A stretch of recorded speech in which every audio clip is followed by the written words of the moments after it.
Yankees Entertainment and Sports Network.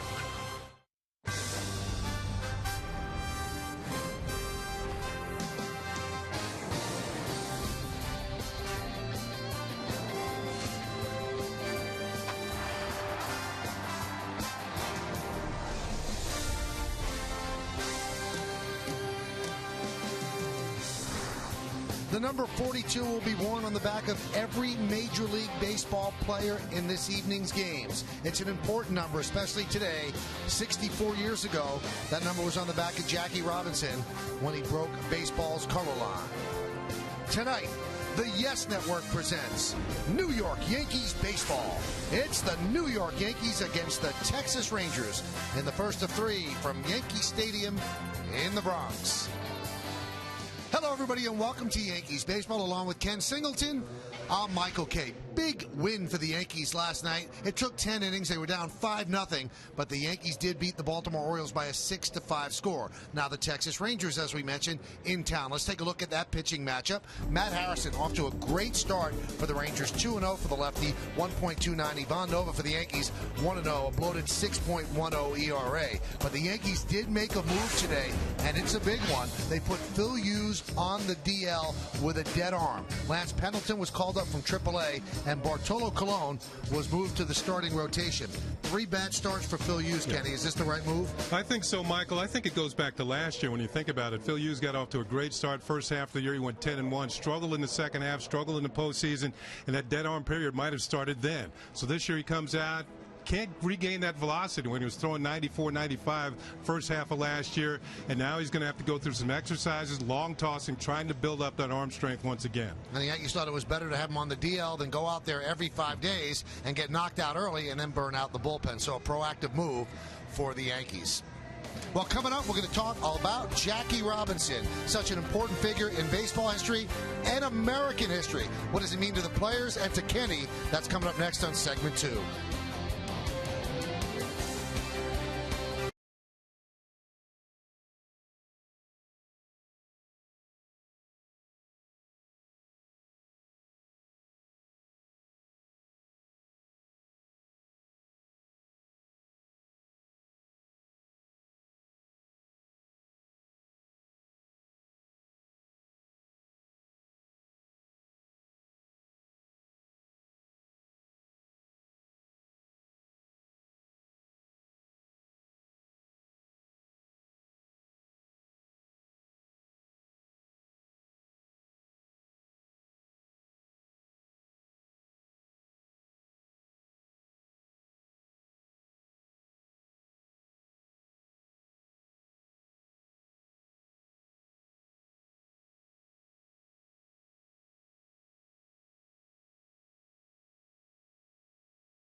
A couple of moments away from the Yankees against the Texas Rangers at the stadium. That's Kenny Singleton.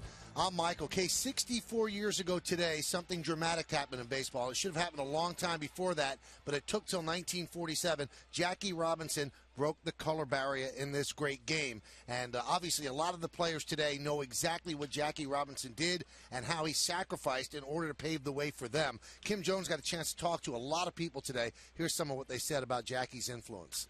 He opened up the opportunity for everybody to play, and now you have players from Asian countries, Latin America, all over the United States, all different demographics and diversities playing this great game of baseball, not just African Americans. His legacy is more than just playing baseball. I mean, him breaking the color barrier, obviously I wouldn't be here playing today if it wasn't for him. You know, I've had the opportunity to get to know his family, like you said, and to hear some of the stories, some of the things that he went through. Takes a tremendous person to be able to deal with all that. Well, 100% proud, because you know what, we gotta say thanks to him and his family.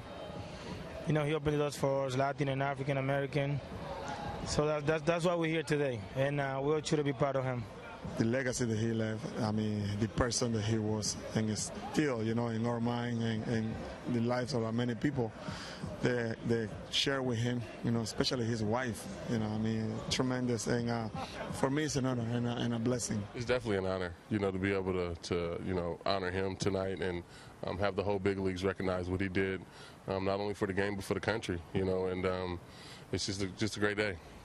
So these players obviously get it. And Kenny, you actually saw Jackie Robinson play. Well, there's a lot of people out there who don't know that, though. They do know at one time there were 3 teams in New York, including the Dodgers. Jackie Robinson broke in with them in 1947. That was the year I was actually born. But after that, he played with the Dodgers, and I got to see him play on TV. And I don't know if my dad would have had the games on at all if Jackie Robinson hadn't been in the big leagues. And he was joined by Don Newcombe, Roy Campanella, and many other African-American players throughout the major leagues from that day forward. A pretty special day, so that's why all of baseball celebrates Jackie Robinson today. And when we return, we're going to give you the lineups. And the one thing about the lineups that everybody in the lineup is wearing number 42. We'll have some baseball coming up as well next on Yes.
This is brought to you in part by Volvo. Pay nothing to repair or maintain your new Volvo for the first 5 years. Volvo for life. By Chase. Deposit checks from your smartphone with quick deposit. Take a step forward and chase what matters. And by the new definition of world class, the 2011 Buick LaCrosse. Well, the last time the Rangers and the Yankees met, it was in October during the American League Championship Series. And today, or tonight, has a little bit of an autumnal feel here on this Friday evening in New York. Kind of brisk, kind of chilly. Nice, though. And it does feel almost like postseason. So a rematch of the ALCS that got the Rangers into the World Series with a 6-game win over the Yankees. Here's the Rangers starting lineup. Ron Washington put it together. Ian Kinsler's at second. He'll lead off. Elvis Andrus, the shortstop, will bat second. Michael Young DHs and hits third. Batting cleanup, the third baseman, Adrian Beltre. Nelson Cruz in right field is going to bat fifth. Batting sixth and playing left field, David Murphy. Yorvi Torrealba is going to catch. He'll bat seventh. Batting eighth and playing first base, Mitch Moreland. And Julio Bourbon in center field will bat ninth. The man, the young man in the middle of the diamond for the New York Yankees is 24-year-old Ivan Novi. He gets the start tonight. He's had 2 starts this season. 1-0 record, 6.10 ERA. He's given up 13 hits in 10 of the third innings, 4 walks, 6 strikeouts. Opponents are hitting .302. Let's take a look at the Jeep pitcher scouting report. He is a stranger to the Rangers. This is his first ever appearance against the Texas Rangers. He had the best earned run average of any Yankee starter in spring training, 1.80. And one thing he has improved on over last year, he's got a better curveball. We'll see how it works tonight against these heavy-hitting Rangers. Rangers a little less heavy hitting because of Josh Hamilton's absence. Broke his arm on a slide home against the Tigers early in the week. We'll talk about that for sure. But right now, baseball. Let's do it here in the Bronx as Nova deals. It's low and inside, and we are underway. Rangers off to a good start at 9-3. Yankees off to a good start at 7-4. Hot shot, foul. Yeah, both teams leading their respective divisions. The Rangers out west, of course, the Yankees in the American League East. One thing to watch from Nova tonight, he's got a pretty good sinking fastball. If he gets a lot of ground balls early in the game, that means he's on his game.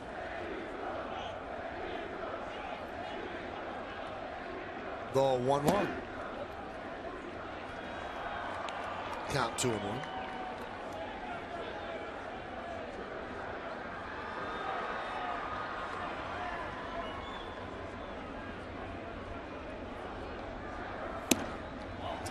Kinsler's like a lot of the Rangers. They got off to a great start. Their opening series was against the Boston Red Sox, and they just pummeled the Red Sox pitching. But lately, a lot of these guys have cooled off somewhat. Kinsler is just 4 for his last 18. And Nova walks him. Not a good way to start a game and an inning. Let's take a look at the Yankees defense. That will be behind Nova. You've got Andrew Jones in left, Curtis Granderson in center, Nick Swisher, the hero of last night's game. He's over in right. In the infield, A-Rod, Jeter, Cano, and Teixeira. Jeter sporting 5 Gold Gloves. And Russell Martin behind the plate. The Yankee defense brought to you by your Mercedes-Benz Tri-State dealer. Here's Elvis Andrus. And a strike. Yeah, one thing you'll notice right away, A-Rod does about even with the bag. He was kind of on the grass prior to the first pitch. Andrus is an excellent bunter. He had 18 bunt base hits last year. It's quite a high total for a right-handed hitter.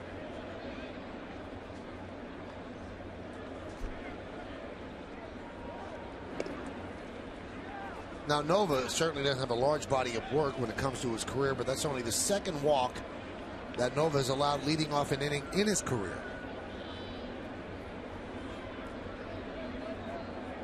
So quickly working out of the stretch.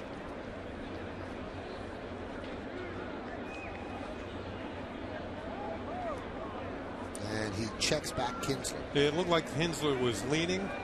The Rangers are very aggressive on the bases. They'll go first to third on most base hits. When you look up and down their lineup, several players have multiple stolen bases. Kinsler just one so far this year.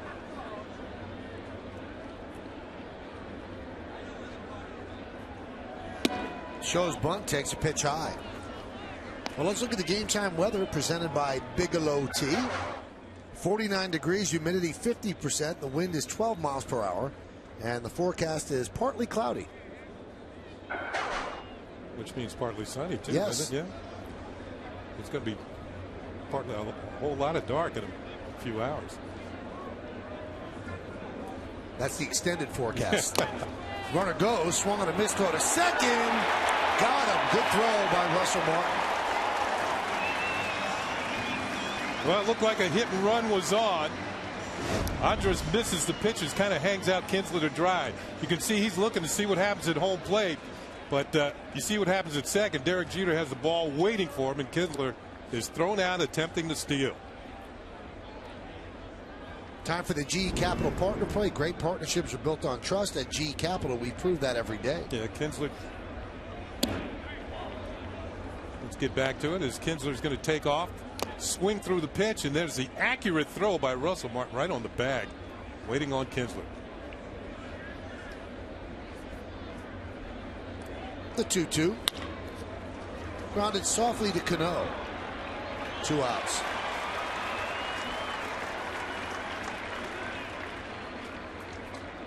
Well, we mentioned the Rangers are aggressive on the bases, and they kind of shot themselves in the foot the first time in this series. Sometimes you wonder, though, a team with this firepower, why they are as aggressive as they are. And I talked to Ron Washington today. That's what we do. He said we push the envelope. But when you have guys that can hit 3-run home runs, it's not as if you have to scratch runs and take chances on the bases. Kenny, every time you get thrown out on the bases, it's a 2-run homer instead of a 3-run homer. Well, in this case, it's been a solo shot. Yeah. The 0-1. I mean, Josh Hamilton got hurt trying to tag up on a foul ball to the third base side, right in front of the dugout. And again, that's their aggressive nature, but that's the first inning, and they're a team that could score a boatload of runs. Yeah. But that got them to the World Series last year, so they're not going to back off on it. There's a strike.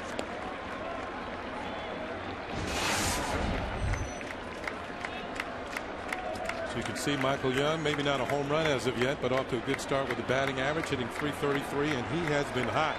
Got a 5-game hitting streak going.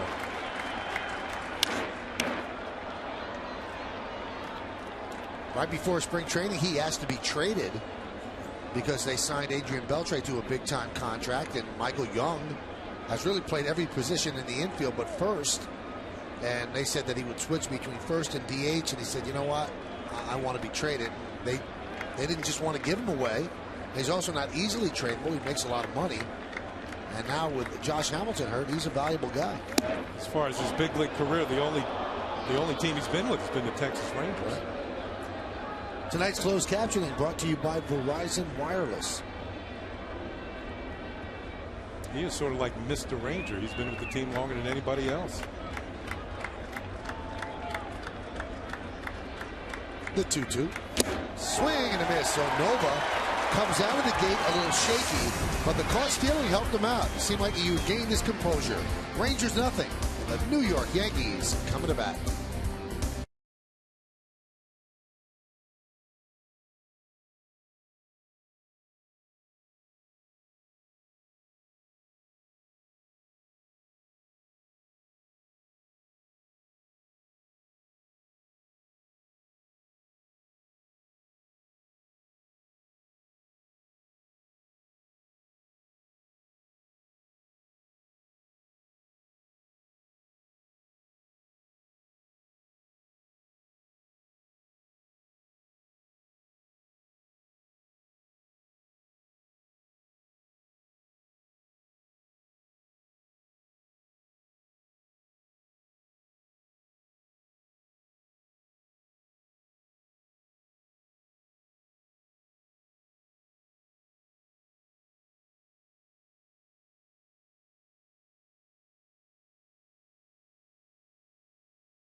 By Lexus. This is what Joe Girardi has put together for your enjoyment. Derek Jeter, the captain, the shortstop, will lead off. Batting second, playing right field, Nick Swisher. Mark Teixeira, the first baseman, will hit third. Cleaning up third baseman Alex Rodriguez, red hot. Robinson Cano, the second baseman, bats fifth. Batting sixth, playing left field against the left-hander Andrew Jones. Jorge Posada will DH, home run in yesterday's game, 5 for the year. Russell Martin is going to catch, so bat eighth. Batting ninth and playing center field, Curtis Granderson. The young left-hander on the mound is doing some very good pitching for these Texas Rangers. 25-year-old Matt Harrison. Look at these numbers. 2-0 this year, 1.29 ERA, only 7 hits in 14 innings, 3 walks, 11 strikeouts. Opponents are hitting just a .143 against him. He's 1-1 in his career against the New York Yankees. Let's take a look at the Jeep Pitcher Scouting Report on Matt Harrison. This is his first start ever at Yankee Stadium in the Bronx. Retired 18 consecutive batters in his last start against Baltimore after giving up a home run to Adam Jones. He retired the last 18 he saw. And he peaks against the East. In his young career, he is 7-1 against Eastern Division teams. His only loss, as I mentioned, to the New York Yankees. So Derek Jeter wearing number 42 to honor Jackie Robinson, who broke the color barrier in 1947 on this date. And Derek takes the pitch outside. Derek's third game leading off thus far this season, so the Yankees have faced 3 lefty starters, and he's 3 for 7 in his previous 2 starts leading off. 4 for his last 19. And Harrison deals low. The 3 starters that the Rangers are going to trot out in this series, they're a combined 6-0. And when you squeeze their ERAs together, it comes out to an under 2 ERA for all 3 starters. Yeah, they've been unbelievable. The Rangers, everybody knows they can hit. They led the major leagues in hitting last year, but this year they're doing it with a combination of hitting and pitching. And maybe the pitching's leading the hitter.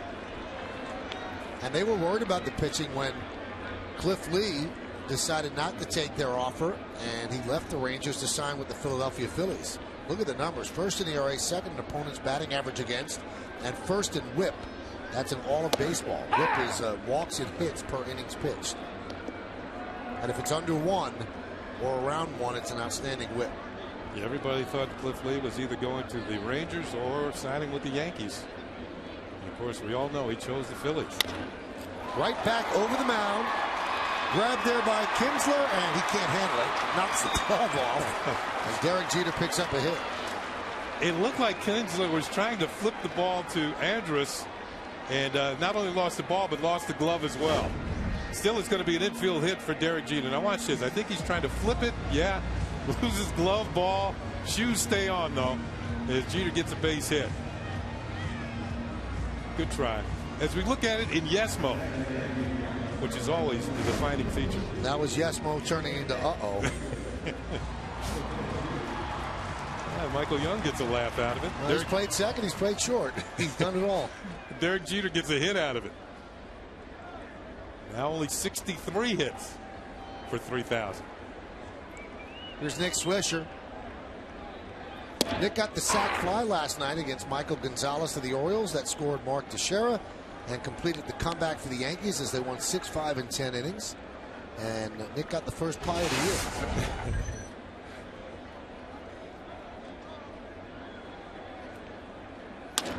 Line drive and a base hit. Jeter stops at second as Bourbon comes up throwing. Yankees have runners on first and second, nobody out. Let's take a look at the Rangers defense, brought to you by your Mercedes-Benz Tri-State dealer. Murphy, Bourbon, and Cruz, that's left to right in the outfield. You got the slick fielding Adrian Beltre with 2 gold gloves. He's at third. Andrus is a great shortstop. Kinsler at second. Rich Moreland at first. And Yorvi Urialba is the catcher with Matt Harrison on the mound. You know, Nick Swisher batting in the second spot tonight. I think that is a good place to get anybody going in front of Mark Teixeira and Alex Rodriguez. You'll get more fastballs. And Swisher's been hitting the ball better from the right-hand side of the plate as a switch hitter so far in the early going.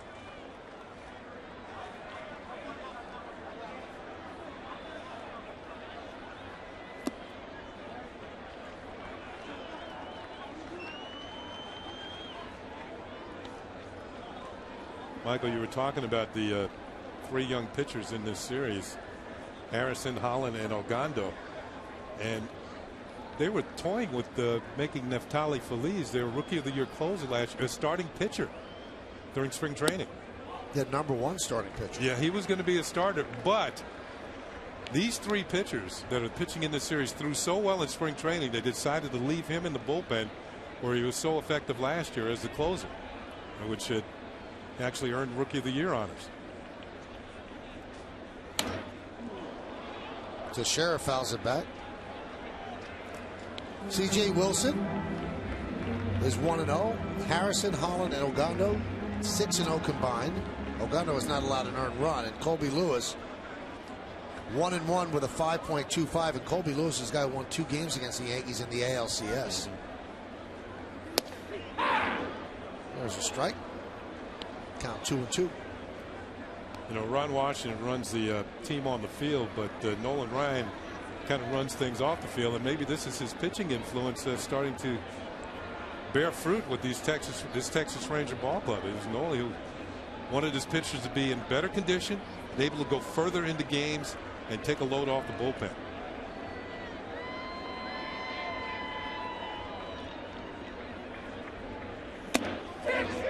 That clipped the bat, held onto by Torialba, a strikeout of Teixeira. Here's a look and trying to check a swing, which he actually did. I don't think he went around far enough, but it fouled the bat, hit the bat. Just got a piece of it, and Torialba held on to it for the strikeout. So here's Alex. Alex hitting .412, which is the highest batting average he's ever had at this point in the season. He has 8 for his last 13, had another big game Yesterday's game, he was 3 for 3 with a walk and a sac fly and a run scored. He is raking. Yeah, his double in the 10th inning kind of set up the winning run after the leadoff walk to Teixeira. And one thing about him this year, Michael, that inside pitch doesn't seem to bother him as much. And he's been raking it into the left field corner. And if you throw the ball away from him, you saw him during the Orioles series hit a ball in the seats in right field. You hit 400 by even being able to hit the ball from line to line with authority. He's missed one game. That was Sunday night against Beckett. He was fine when he got to the ballpark. Then he suddenly fell ill. A flu bug hit him. And it was fortuitous because the next day was a day off. And then Tuesday got rained out. So he had 3 days to rest and regain his strength. Came back strong. Hit that home run to right that Kenny's talking about. IOTV offers incredible HD picture and sound. Get the best in HD free. IOTV is the official HD service provider of Yankees baseball on Yes.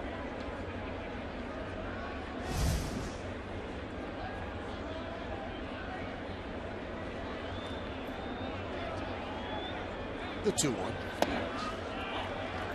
3-1. See Harrison working the changeup and not afraid to throw it when he's behind in the count.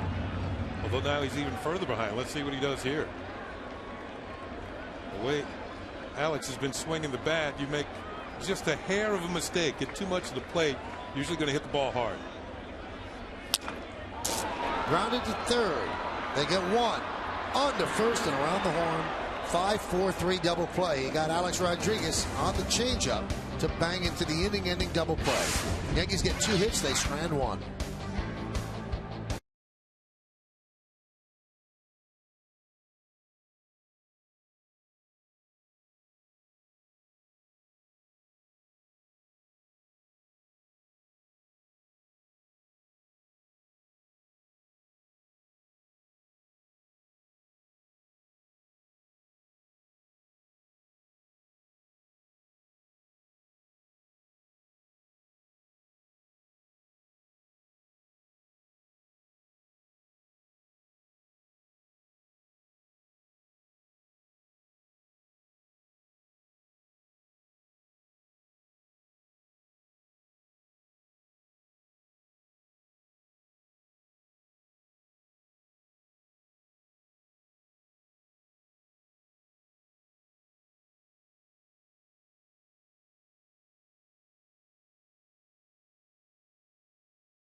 In his historic 60 home run season. That was the year of Murderers Row. Demand greatness in every sip and every season. Johnny Walker, proud sponsor of the New York Yankees. Number 3. Now in those days, when they handed out numbers, they handed them out in the order in which you hit. So Babe Ruth was number 3 and Lou Gehrig batted cleanup. He was number 4. Now, Joe DiMaggio was not number 5. That's not what they gave him 5. But when they first started handing out numbers, it was in the order in which you hit. Here's Adrian Beltre. Pitch outside.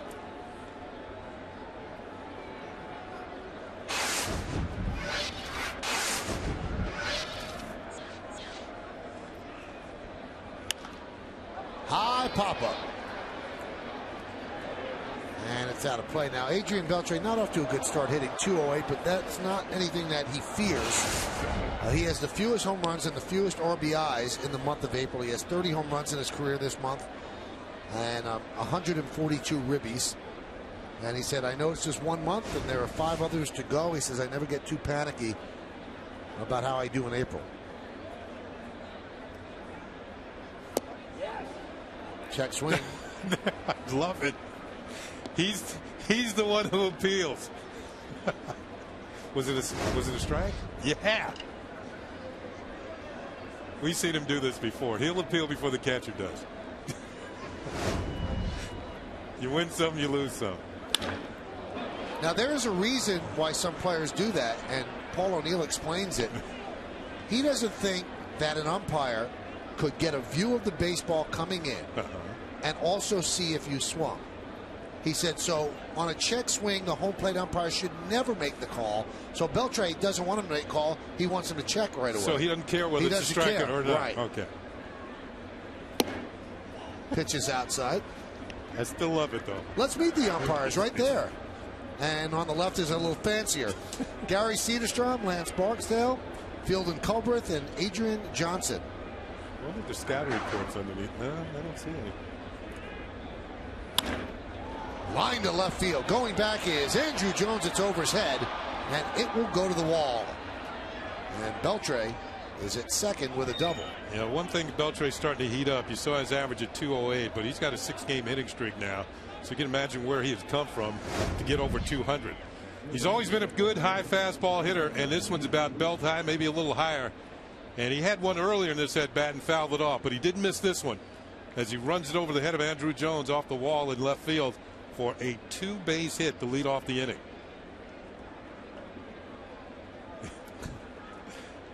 Also, if you watched Adrian Beltre on that one, he just broke it down between first and second, started jogging. It was a pretty strong throw by Andrew Jones. Pitch is low to Nelson Cruz. You know, we talk about the Yankee lineup being unforgiving. Ranger lineup is pretty tough as well, and you know, Yankees catch a break, no pun intended, this weekend, not having to deal with Josh Hamilton.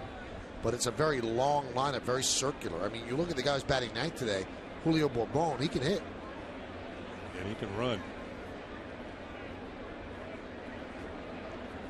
I've always felt that Cruz has been kind of a late bloomer, but certainly one of the more underrated players in the league. Now, last year, he only played in 108 games. He had hamstring pulls in both legs during the course of the year that forced him to the DL.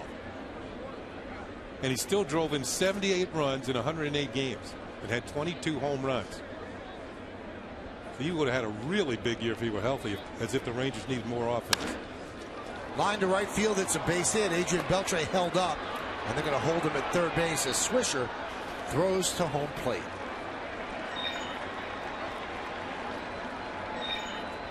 So first and third, nobody out. This is what Cruz has done in his last 2 Aprils. Last year, 323, 7 and 17. Before that, base hit 300, 5 and 12 this year. Just jump right out there. Just keep the hamstrings healthy.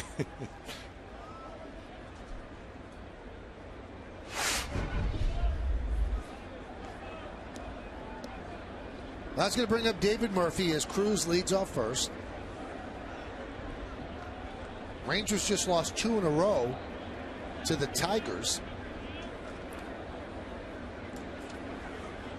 Tigers came back in both games late. That could be a double play. It'll score a run. There's one. On to first. It's a double play. They just got Murphy as Jeter took his time with the relay to first base. But a run does score, and the Rangers take a 1-0 lead. Well, in the absence of Josh Hamilton, David Murphy's going to get more playing time. He's sort of the fourth outfielder. There's the relay to first just ahead of the hard-charging Murphy, going hard down the line, trying to pick himself up a run batted in. There's Jeter's relay. Oh. He's out. Got him by a half step. If he had longer spikes, he might not have gotten him. Here's Torey Alba.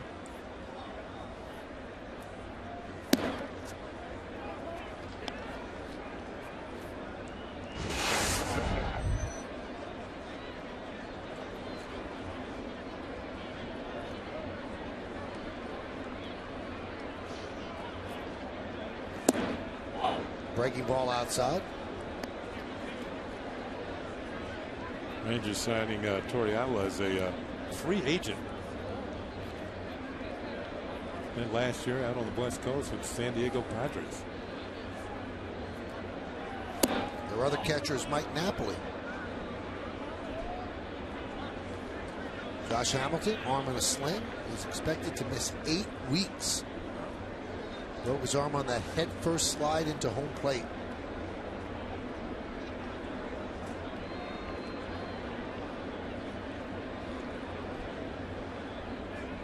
Rio missed outside, so Torrealba walks. Here's the play that so many people in baseball talking about. It was in the first inning. Remember, it's the first inning. Beltre pops it up, third base side. Now, they notice that Victor Martinez is there and nobody's covering home. Then it's a race to home. Head first slide by Hamilton. He's out. And the force of the slide ended up breaking his arm. He's probably slid head first into bases many times before, but this time it didn't pay off. And the only reason why that play was able to be made and even attempt to come home is because Brad Penny didn't cover home. Right. The pitcher should have been covering home. Now, after the game, he said it was a stupid play. The next day, he was downgraded to dumb. But he also kind of ripped his third base coach. And Dave Anderson, he said he shouldn't have sent me. I said, dude, I don't want to go. But yesterday, behind closed doors, he apologized to Anderson, said I shouldn't have done that. I let my emotions take over. I was just disappointed on getting hurt. I got a question for you, Michael. We talked about this briefly before the game. Which is the bigger injury? Which is going to affect a team more? Is it going to be the Rangers with Josh Hamilton or the Twins with Joe Mauer being out, going on the DL with a bad knee? I think this lineup is so long, and last year they played well without Hamilton. I think that losing Mauer really hurts. Yeah, I do too, because I think it has longer ramifications. That's off of Teixeira, out to Cano, back to Teixeira, and that'll do it. The 3-4-3 for the final out.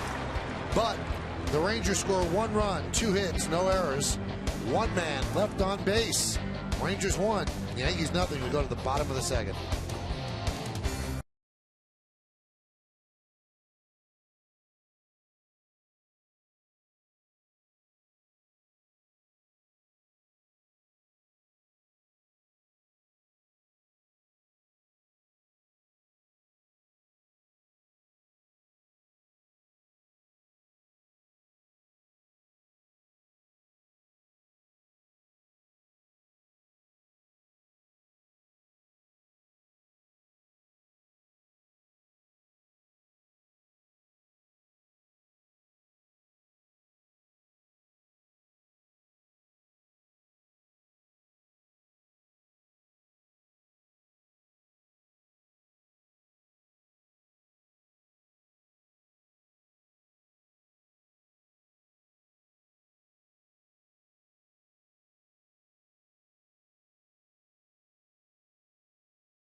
So good, we decided to make it the text poll. Which player's recent injury will have the greatest impact on his team? You can text your vote to 58772, and we'll remind you that standard text messaging rates apply, and your choices are number 1, Josh Hamilton, number 2, Joe Mauer. I think we both choose Joe Mauer. What was your explanation, Kenny? Well, I think Joe Mauer's injury is a knee injury, which could last, as a catcher, could last much longer than a broken arm. You know, Hamilton's going to recover from the broken arm, but Mauer, you know, if you have to, he's got injections in his knee, those lubrication injections. Well, this injury is actually maybe an offshoot from his. He's just sore all over. Leg weakness, shoulder weakness, elbow weakness. He has a viral infection. That's not good. And they, you know, this is the first year of that big money contract they signed him to. Well, I mean, they're both MVP players. But I do think with Mauer, it's going to affect the Twins more, because the Rangers, you're right, they have a lot of firepower, and they actually played without Hamilton for a month last year before the postseason started. There's a ground ball to second, and Cano is out.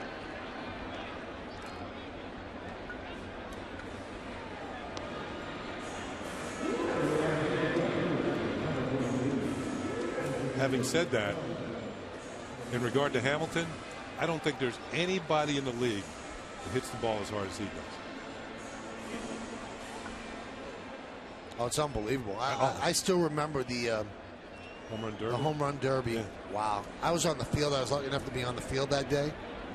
And, I mean, he had the entire world of baseball in all. There were scouts that said when he came out of high school that he was the best prospect they had ever seen. Count 1-1 on Andrew Jones. This is Andrew Jones' first appearance in 6 games. He had not appeared at all in his last 5. And you know, that's an adjustment for a guy who used to be a star. And he hits a line drive right at Kinsler.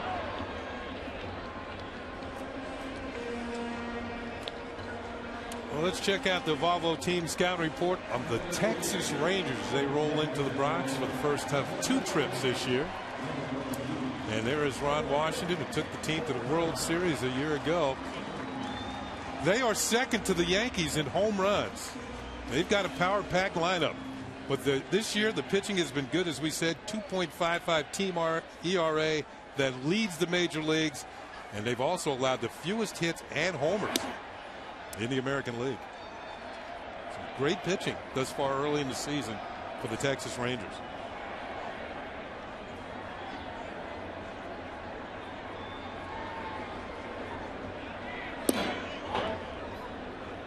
Count 2-0 on Posada. Dramatic home run leading off the bottom of the 9th inning yesterday for Posada. First pitch from Kevin Gregg. 407 feet to the Yankee bullpen. Tied the game at 5. And big time home run. He's now tied for the lead with 5 home runs and 7 hits, 5 home runs. There it is. Kevin Gregg's first pitch. Tie ball game. 5th home run of the year. Tied him with Nelson Cruz of the Rangers in home runs. What'd you say, Michael? Dramatic. Very. 3 of the top home run leaders are Yankees.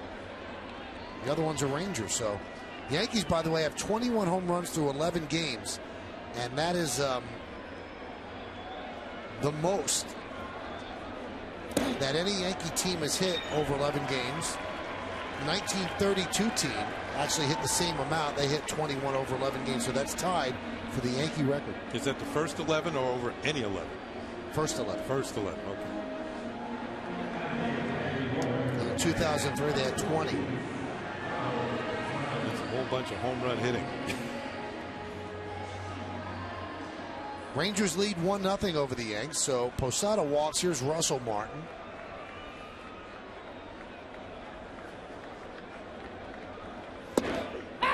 Strike. Martin's been productive at the bottom of the lineup for the Yankees with the 3 home runs and 9 runs batted in.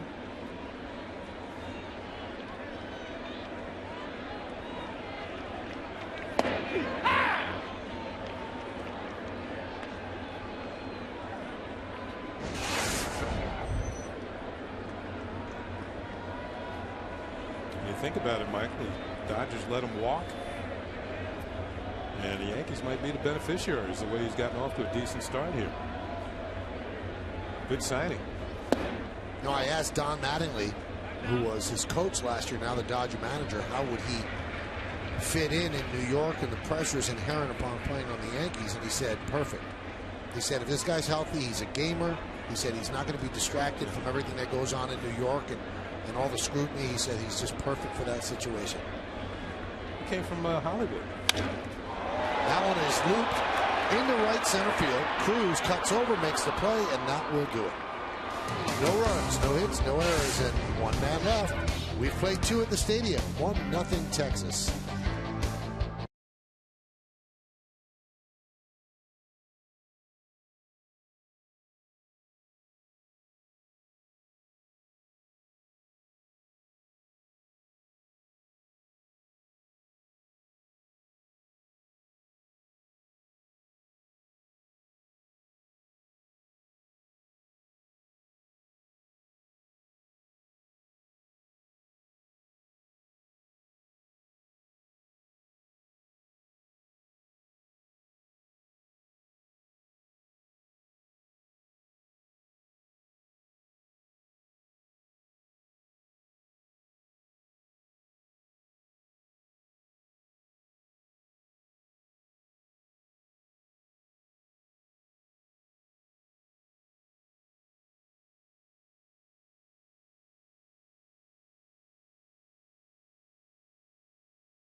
at a time where, where they really needed it, and they just needed somebody to look up to, and he was able to kind of be a leader in that perspective.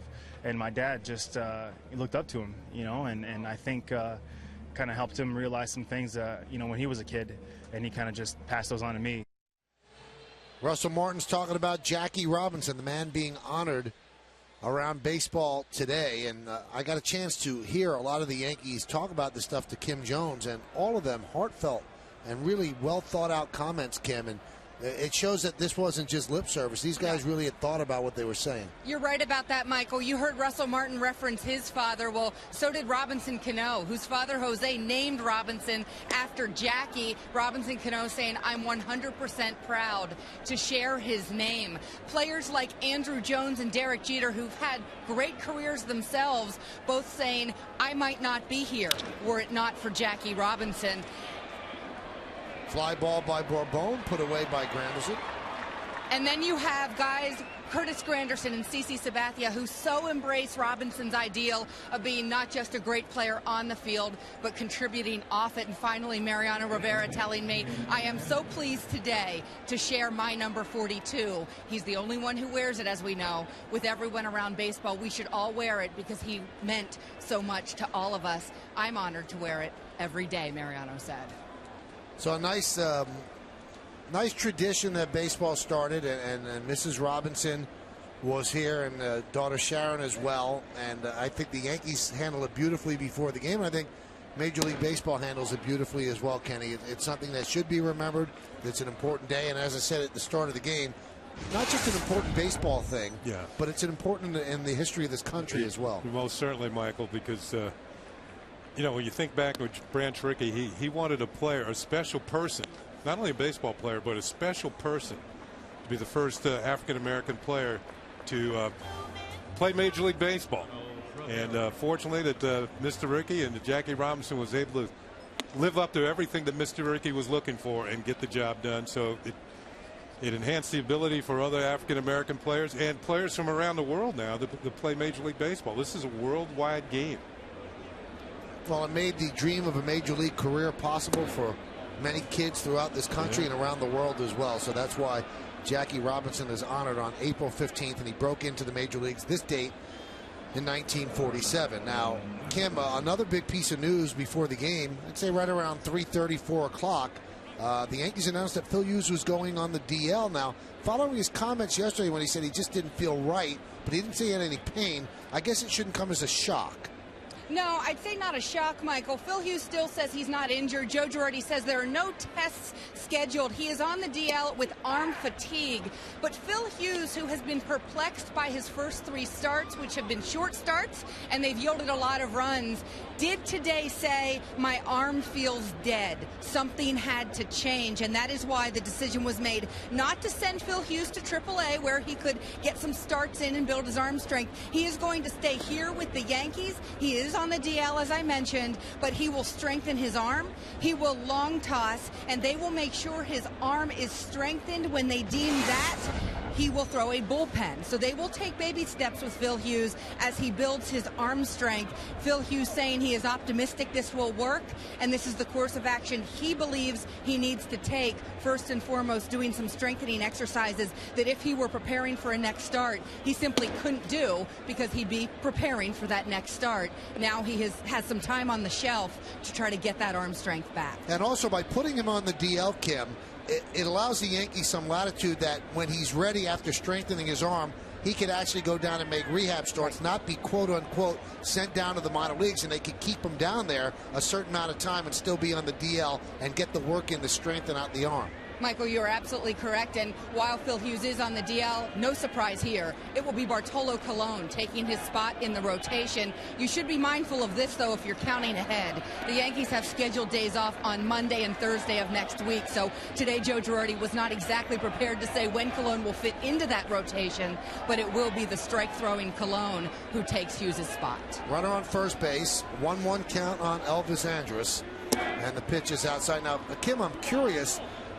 The young man they brought up, Lance Pendleton, I don't remember seeing him in spring training. What do we know about him? Yeah, he's a Rule 5 guy, Michael, a right-handed pitcher who is available out of the pen, and he's a guy the Yankees thought would adjust well to that role. He's thrown a few innings at AAA this year with a relatively low ERA, but that's why they made the decision going to Pendleton. He'll be in that pen, and we'll have to see how much work he gets. 2-1 count outside on the Lincoln scoreboard. Rangers lead 1-0. Top of the third. One final thing, Kim, I just want to know. Talking to Hughes after they put him on the DL, was he disappointed or was he accepting? I think he's accepting of this move. I think he is extremely disappointed in the start to his season. And it's worth noting, Michael, Joe Girardi was asked about Phil Hughes' preparation for this season. Joe's response, well, it was no different than his preparation for last season when he won 18 games. They can get the force as the ball is dropped by Cano. Kinsler went in hard, so both Andrus and Kinsler are safe with one out. And now they're going to call him out at second base, and they said that the ball was dropped on the transfer, as Ron Washington will come out and talk to the second base umpire, Fieldon Culbreth. Kim, we thank you, and we'll talk to you later on the postgame. You got it, Michael. As you look at the replay, yeah, there was a transfer. He's trying to bring, I don't know, it's slow-mo. It's slow-mo, you're right. All right, if you see it in regular speed. Let's take a look at it in regular speed. I still dropped it in regular speed. Yeah, I think he dropped it. I don't think there was a transfer. And Ron Washington is out there talking it over. He's an infield coach by trade, now a manager. He was out working with his own infielders on the double play ball earlier today. I don't think he ever had it cleanly, but that's a bang-bang play. First of all, coming up with a good stop by A-Rod, trying to get it to Cano quickly because Kinsler was bearing down on the Yankees second baseman. I think the Yankees caught a break there. They'll catch a little break. Let's see if they take advantage of it as we move along. Runners at first, and there are 2 outs now. And here is Michael Young.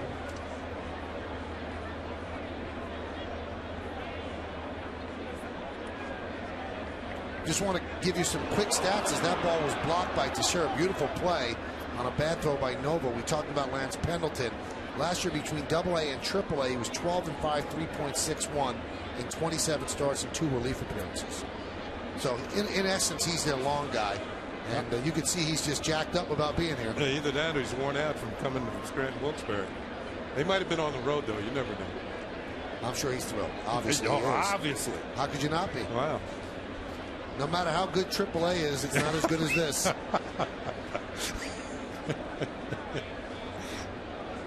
Oh, that is so true. And there's no bigger jump in the minor leagues from A to AA or AA to AAA than the jump from AAA to the big leagues.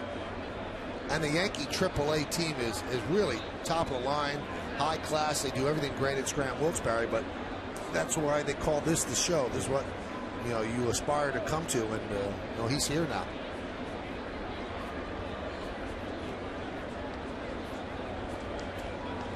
Stay tuned during the 6th inning for a message from our friends at the Fox Business Network.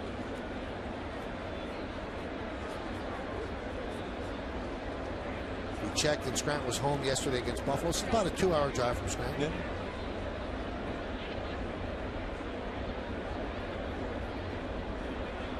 Andrus leads off first with 2 outs. Young smacks one to center field. Moving back is Granderson. It's over his head and up against the base of the wall. Rounding third and heading home is Andrus. No throw, he'll score. RBI double for Young, and it's 2-0 Texas. That ball off the base of the wall and almost straight away center field. Now, Michael Young has played 13 games, including this game tonight at the new Yankee Stadium. He has a hit in every single one of them. And this was a prodigious shot off the wall in center that drives in a run with 2 outs. And this double, he sets a new Texas Ranger record. He passes Pudge Rodriguez on the all-time Texas list for doubles. That's number 353. No, he stopped at second for a reason.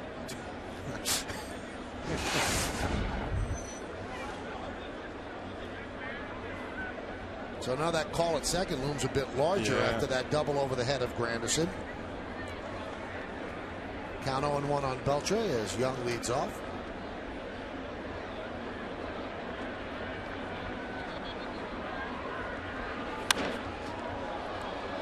line the other way, and it slices foul.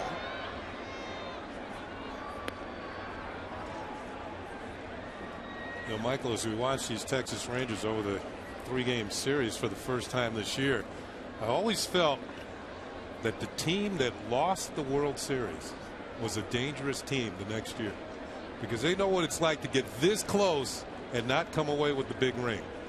And whether it's the next year or the year after, that they are really, really tough and focused. And the Rangers have gotten out of the gate pretty well. Their pitching's been great, maybe better than they even expected. And they can hit. He actually, when I was talking to him today, Ron Washington said that was something that he had to sell to his team. He said, when you lose in the World Series, you just want to get back there and make up for it. And he said, I told him, you got to win the division, you got to get to the playoffs, and you got to get through 2 separate layers of the playoffs to get back to the World Series.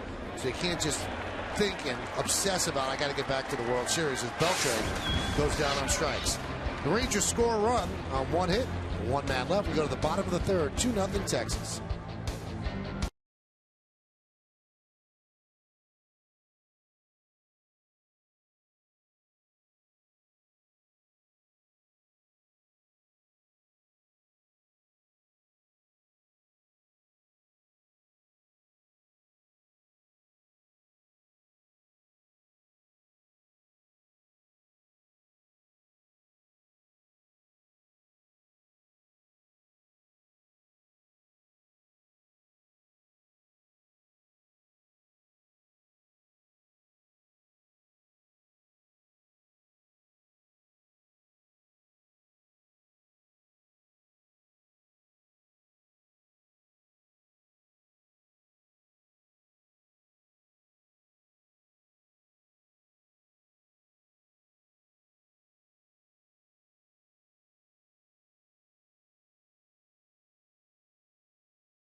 Acura Advance. By Avis, the official rental car of the New York Yankees. And by Mazda. Zoom, zoom.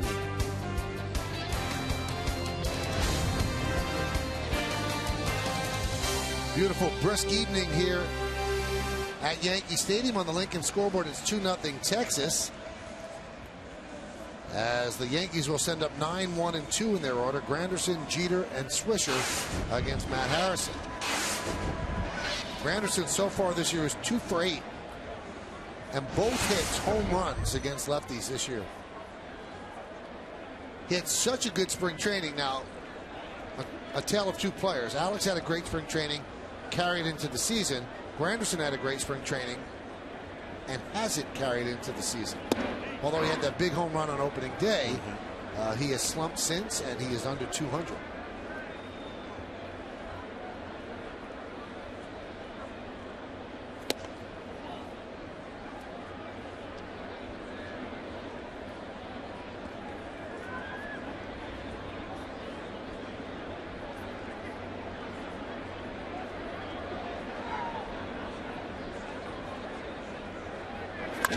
That one is ripped into right center field, giving chase. Cruz, he can't make the play.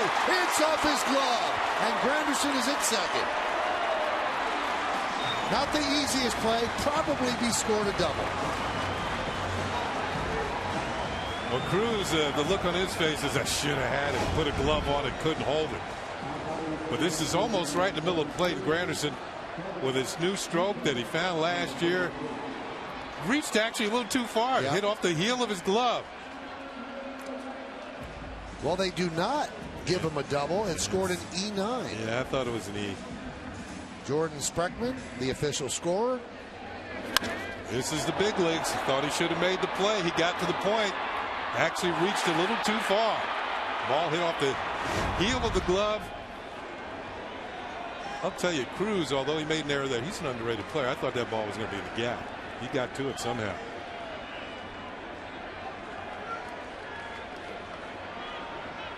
Here's Derek Jeter. Shows bunt. Takes low. Let's take a look at that misplay with the IOTV HD Super Shot. We got all the bases covered here. Courtesy IOTV, the Super Shot off the heel of the glove. Yeah, when you look at it, should have been caught. It's like reaching for the touchdown pass. You're in the end zone. You're wide open and clear. Nobody 10 yards and around you, and you drop the ball. The 1-0. Now, some might be wondering, with Jeter wearing number 42 today, Jeter always comes up to the introduction by Bob Shepard, number 2, Derek Jeter. But they actually have a recording of Bob saying number 42. So on this day, they use number 42, Derek Jeter. So it's still Bob Shepard and saying number 42. Wow.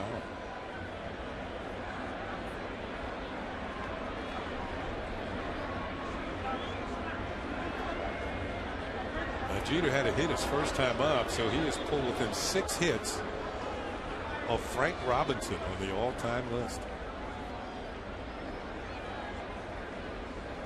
The only player to be MVP in both leagues. Punch the other way, foul. And when you're passing guys like that on the all-time list, each and every one of them has a story about what they were able to do in their prolific career. So Frank Robinson, an MVP in both leagues. You're up around the brand name categories. Oh.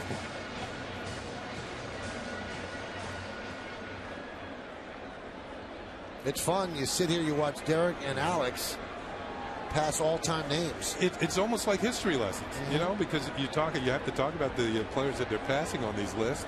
Alex on the RBI list, the home run list. That one's drilled to right center. Bourbon covering a lot of ground makes the catch, and Granderson will go to third. He made that catch more toward right field than right center. He really went a long way. He said, listen, Nelson, you didn't catch that last one, so I'll handle it. He said, let the sure hands have it. He makes the play. Granderson heads up, tags at second, and moves over to third with 1 out. I didn't see his lips move. I don't think he said that. His action said it, didn't it? If you check this out, right, this is center. Yeah. Right? And he made the catch. In right center, deep right center. All the way here. That is a long run. Well, you got to remember, Cruz is probably in a little closer. He wasn't you're standing. You're sticking up for the right fielder, aren't you? Hot shot up the middle, a base hit off the bat of Swisher. That'll get the Yankees on the board. Granderson scores. RBI single for Swisher.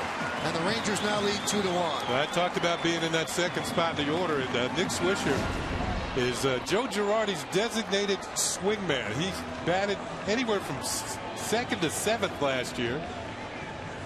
And he's been hitting the ball well right-handed, not so well left-handed. He's got to get his left-handed stroke going. But his second hit of the night and this one produces a run batted in. Hey, you knew that sac fly meant something to him last night because he came into this game 2 for his last 21. Now he's 2 for 2. Teixeira looks like he's banged into a 4-6-3 double play. So the error really hurts the Texas Rangers. Yankees get a run, 1 hit, 1 error, and nobody left on base. We played 3.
Let's take a look at what we've got. There are 4 people in the Hall of Fame with the last name Robinson. Can you name them? You just named one of them. I know 3 of them right off the bat. We'll find out all 4 and the bottom of the 4th.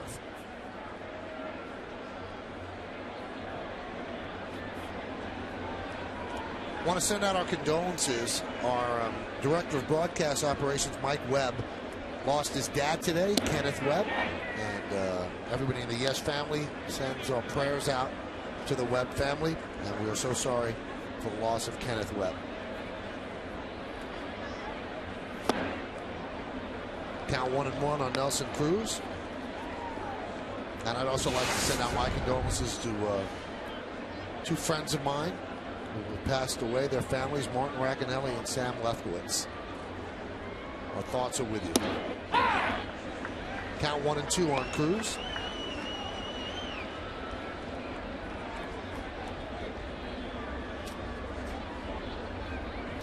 (2-1) Rangers lead. Foul back.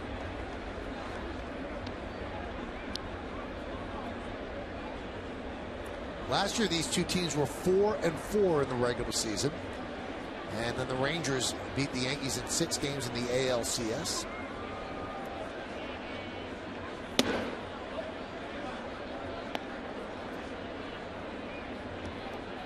In the ALCS, everything came together for Texas. They hit .304, 9 home runs, and 38 runs batted in. They pitched to a 3.06 ERA. And they looked almost unstoppable, but they ran into a buzzsaw with the San Francisco Giants pitchers that just could not be beat.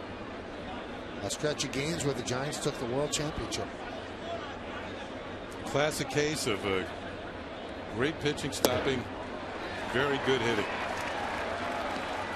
Nelson Cruz swings and misses. This is how the ALCS broke down. Yankees didn't score many runs, and they didn't hit very much against the Ranger pitchers. They had 6 home runs, but they didn't pitch well. 6.58 to 3.06. And Josh Hamilton was the MVP. It seemed like he was walking every time he came up. He hit 4 home runs, though. I think when you look back at it, Michael, the Yankees really had one good inning, and it was that inning. I think it was game 1 when they scored 5 runs in the late in the ball game in Texas. To 8th inning it was to erase the Texas lead. And for the Rangers not to fold after that kind of disappointment, and the history of the Yankees always knocking them out of the playoffs showed you that they were a tough team. As you said, the Giants, man, got a pitching staff not known as a great hitting team. They certainly had likes of Matt Cain and Tim Lincecum, Jonathan Sanchez, Madison Baumgartner. Yeah. Hamilton in the ALCS was 7 for 20 with 4 home runs and 7 runs batted in, and he was walked 8 times. And now he's out for 8 weeks.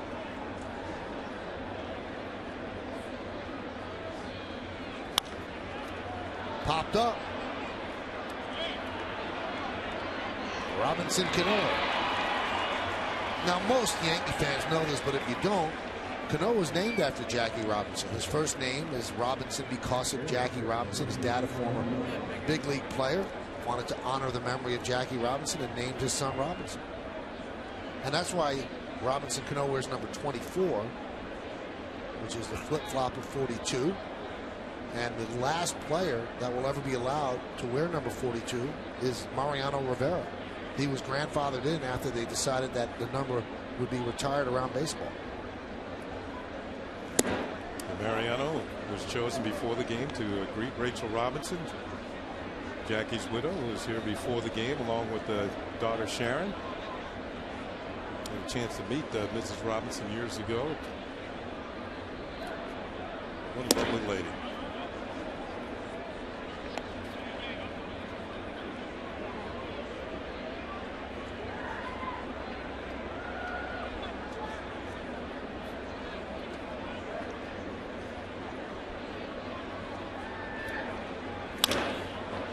Grounded to Jeter. And a 1-2-3 inning for Ivan Nova. Rangers go down in order. We go to the bottom of the fourth inning. Rangers 2-1 over the Yanks.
Line quiz. So, Kenny, you know 3 of the 4 people in the Hall of Fame with the last name Robinson. Who do you know? Jackie, Frank. Brooks, and Frank. All right, so who's number 4?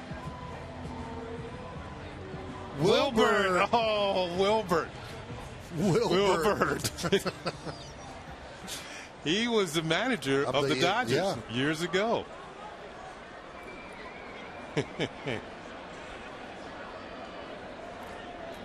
Alex Rodriguez will lead off against Matt Harrison. Low. Rodriguez wrapped into a 5-4-3 double play in the first inning. Yeah, he did so on a 3-1 changeup thrown by Matt Harrison. Made a good pitch, got Alex out in front. Oh, did that get Torrealba? And that doesn't feel good on any day, particularly on a somewhat brisk night. Let's see where this gets him on the shin guard. You heard that right on the knee. Oh, my goodness. Now, years ago, catchers actually caught without shin guards. And I'm trying to think of who the catcher was who got credited with inventing the shin guard. Roger Bresnahan. You're right. Strike. I can't remember what I ate yesterday, but for that reason, something Roger Bresnahan comes into my head. Shin guards. I want to say he was with the Giants. Yep.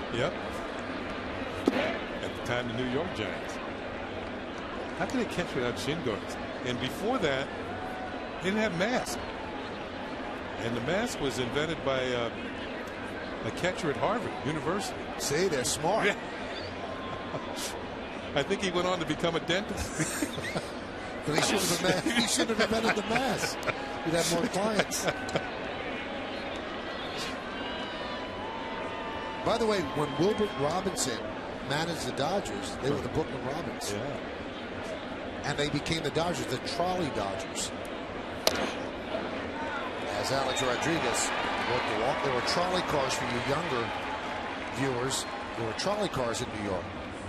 And certainly in Brooklyn. In Brooklyn, you'd have to dodge out of the way so you didn't get hit by the trolley cars coming by. And the Trolley Dodgers became the Dodgers. Who became the Los Angeles Dodgers.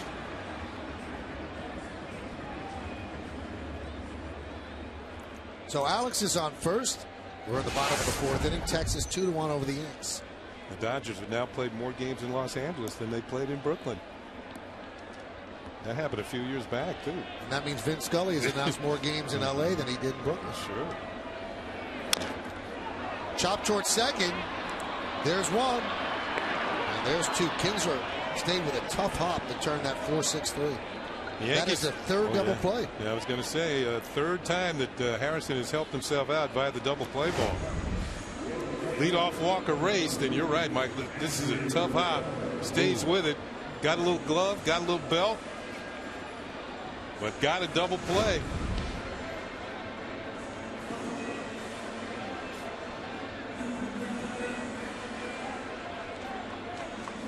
So 2 down. That's going to bring up Andrew Jones.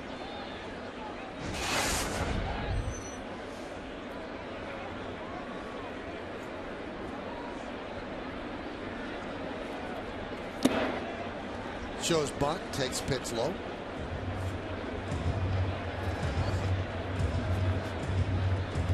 Back again tomorrow at 1 o'clock. Hope you could join us here on Yes. And then on Sunday, it's on ESPN at 8 o'clock. But right after the game, Yankee extra innings, and we'll have all the coverage.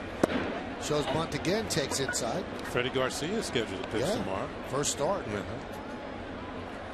he will draw another left-hander, Derek Holland. He's been pitching very well for these Texas Rangers.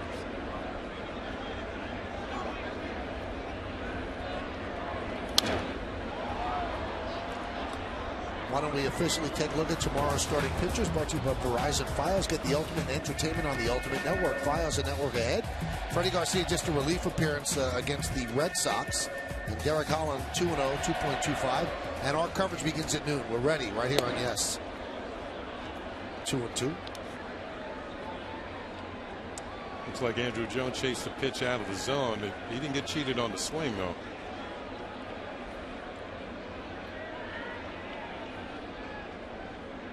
Jones with 1 homer this year. That broke a tie with one of the all-time Dodger greats, Duke Snider. Popped up. Moreland makes the play. And that's going to do it as the double play, as Kenny mentioned, helps Harrison out one more time. We go to the 5th. 2-1 Rangers.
Want to remind everybody to join Yankees Universe. This is important. Listen up.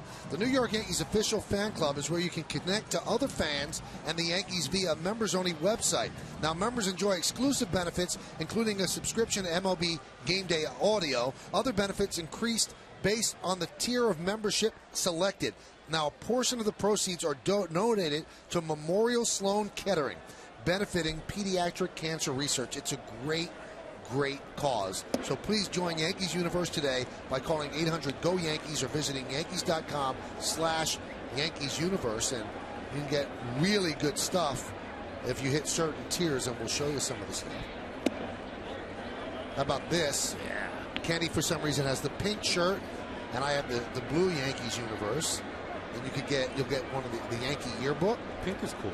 The Yankee Stadium retrospective. You can get a Yankee Universe card where you get a 10% discount off all Yankee clubhouse shops and 10% discount on food and stuff from Hard Rock Cafe at Yankee Stadium. Really, really good stuff, and the tiers increase, and it's an unbelievably good cause. We don't have to sell that.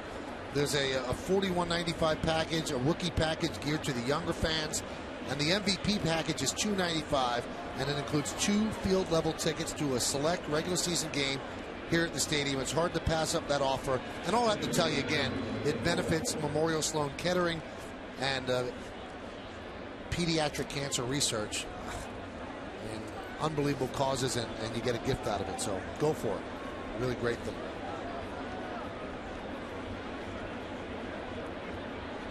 Moreland walks to open the inning, then a bunt by Bourbon. On the Acela scoreboard, it's 2-1 Texas. 4 walks for Nova, and that's a new career high for him.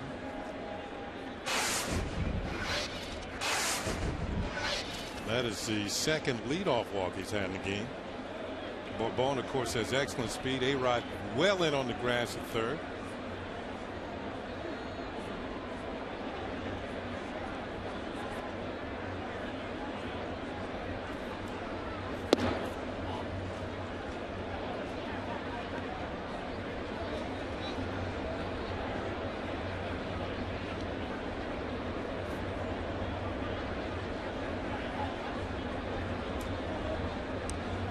Bourbon in this regard trying to sacrifice the runner over if the sign is still on. Kind of reminds you of Brett Gardner. The pressure's always on to get it out on a sacrifice bunt, because when he gets it down, he hustles down the line and puts a lot of pressure on the fielders, just the same way that the Gardner does.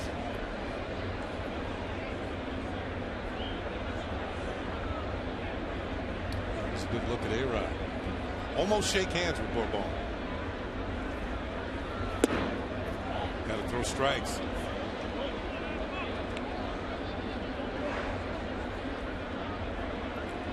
Not a great ratio, 50-50, 70 pitches.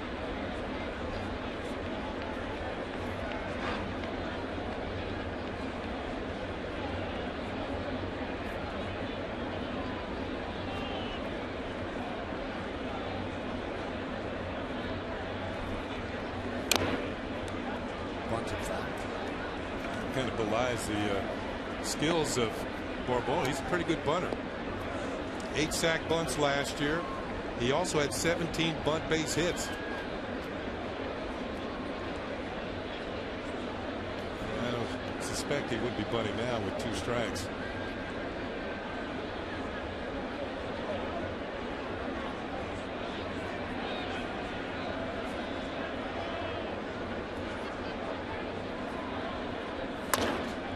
Grounded foul.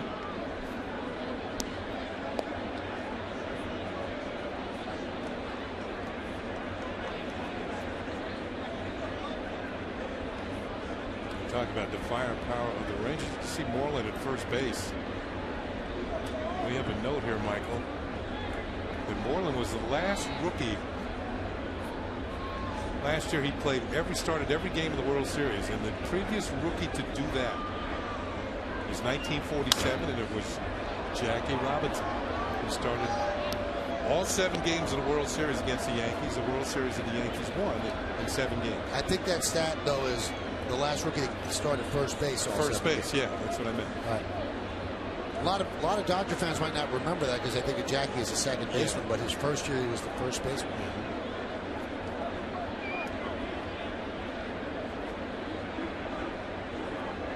2-2. That got Bourbon. That'll slow him down, and he is hopping his way toward first base. And Larry Rothschild's going to come out and talk with Nova. Time for another look at tonight's Toyota Text Poll. Again, the question was, which player's recent injury will leave the greatest impact on his team? You've been texting us at 58772, and here's how you voted. I think we might have swayed the voters. 76% say it's Joe Mauer. Although history would say that that's what happened because they didn't have Hamilton for long stretch last year, and they played very well.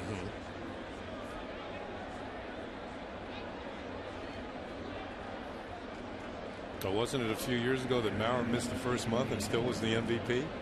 Yep.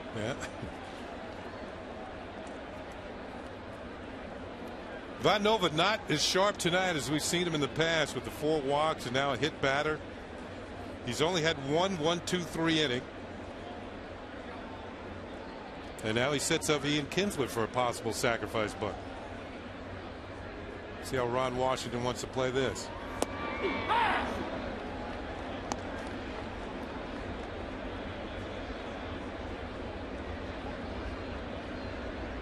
Manager to coach to player. Sometimes there can be miscommunication, usually between the third base coach and the hitter.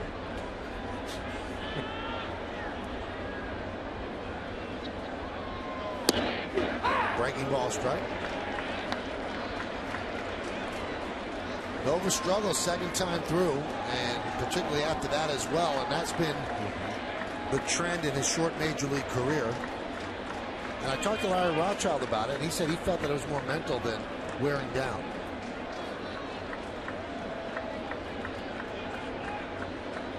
The 0-2. Oh, a nice stop by Russell Martin, but not good enough to stop the runners from moving up. He kept it from getting behind him, but it trickled away enough that Moreland moved to third and Bourbon to second. Watch this stop. I mean, he's more like a first baseman than a catcher. Knocks it down, and if he had gotten it just as he reached for it the first time, I believe he had a play on Moreland at third. But watch, he has to reach for it again as the ball rolls further away. That enables the runners to move up 90 feet.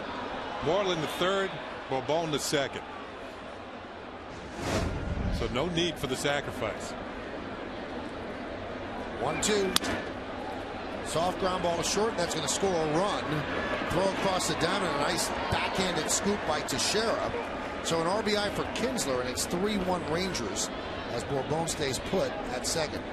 So the wild pitch was costly. Broken bat off the end of the bat. Looked like a changeup. Had him out in front, but Moreland scores from third. As you said it, Teixeira with a great pick at first base. It was not an easy play. Made it look easy, but it wasn't. These are the type of plays you almost take for granted with him.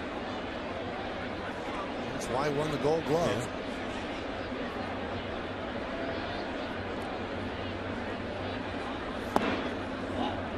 It's going to be an interesting battle this year. The Red Sox just announced today that they signed Adrian Gonzalez to a 7-year deal. David Robertson gets ready in the bullpen. 7 years, 154, which was pretty much agreed upon earlier. The numbers in essence, but they announce it now, so it doesn't count against the tax this year. And Gonzalez is an exemplary first baseman as well. See who gets the Gold Glove this year. During the Orioles series, the recent series here, Derek Lee saved a few errors for the Oriole infielders. Some nice scoops. And he's won a Gold Glove in the past, albeit in the National League. There's some good first basemen defensively in the American League. Hasn't Morneau won a Gold Glove? Yeah, Morneau's good. Paul Konerko can pick it. Yeah.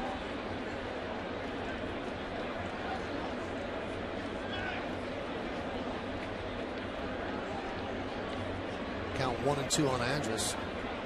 81 pitches so far for Nova.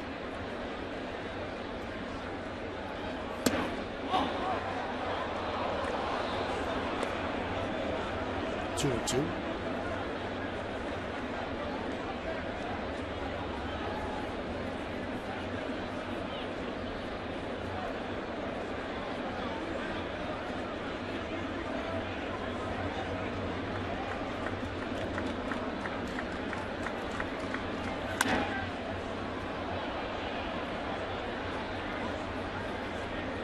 Watch Nova pitch, you're always looking to see how many ground ball outs he gets, and he's been getting his share tonight. Only one fly ball to the outfield. That was Bourbon with a fly ball to center in the third inning. But it's the walks that have gotten him in trouble tonight and put men on base for the Rangers, and they've helped themselves along in this particular inning with a wild pitch, hit batter, and a walk. They don't have a hit this inning, but they have a run. Count full.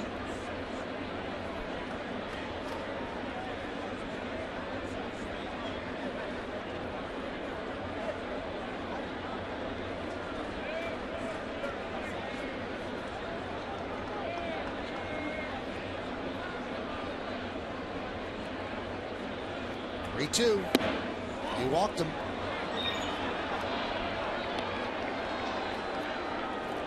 Well, now it's time to check out the Home Depot hitter scouting report, and it's about this man in the box right now. Michael Young, longtime Texas Ranger, 6-time All-Star. In fact, he made the All-Star team 6 years in a row. That streak was broken last year. And now 353 doubles makes him the all-time leader in Texas Ranger history. He has one more than Pudge Rodriguez. And since 2003, let's give him one more hit. He's got 1,619 hits. And only one player has had more hits than him since 2003. And that's Ichiro. And here's our doubles list to back that up. Young, Rodriguez, Palmeiro, Gonzalez, and Greer. Some pretty good hitters on that list.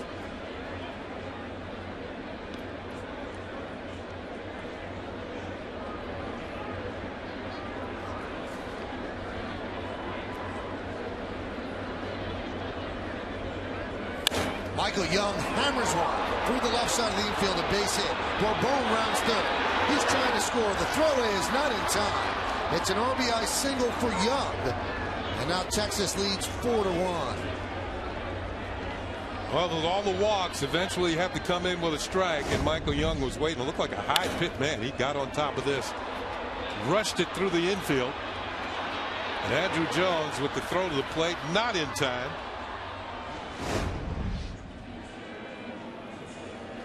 And that's it for Nova. Well, this doesn't mean doom and gloom for the Yankees. In 4 of the Yankees' last 6 games, the starter has not been able to complete the 5th inning, and they still win some of those.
Music and computer world, and by Ford, the official truck of the New York Yankees.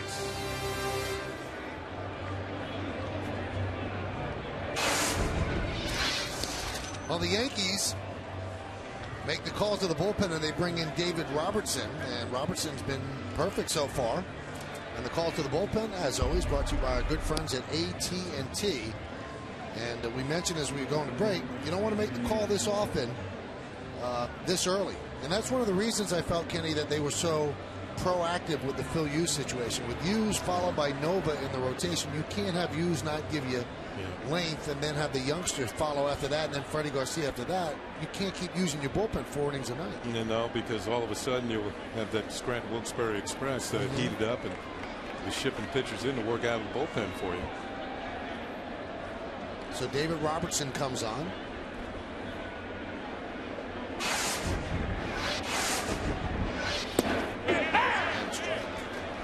Nova tonight, it was the base on balls. And he walked more batters tonight than he gave hits to. Only 4 hits, 5 walks. Hit batter. A walk and a hit batter have scored this inning.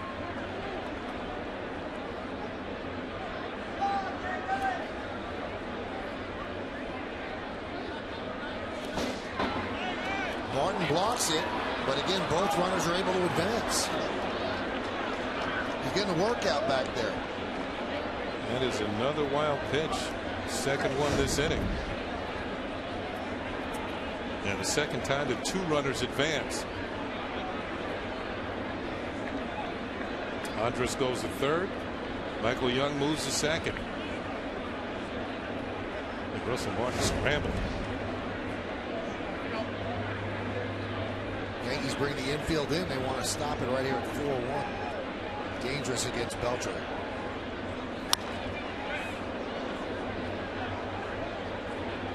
Elvis Andrus has to get out of the way, and then he looks to Beltre and points toward fair territory. I said, no, that way. That's why you always taught the lead in foul territory. If you hit the ball, if you are hit with the ball in foul territory, it's a foul ball. If you hit with the ball in fair territory, you are out. And that makes it hurt worse. Even more so when your manager's yelling at you after that too. That's like icing on the cake. It'll definitely be icing on the legs.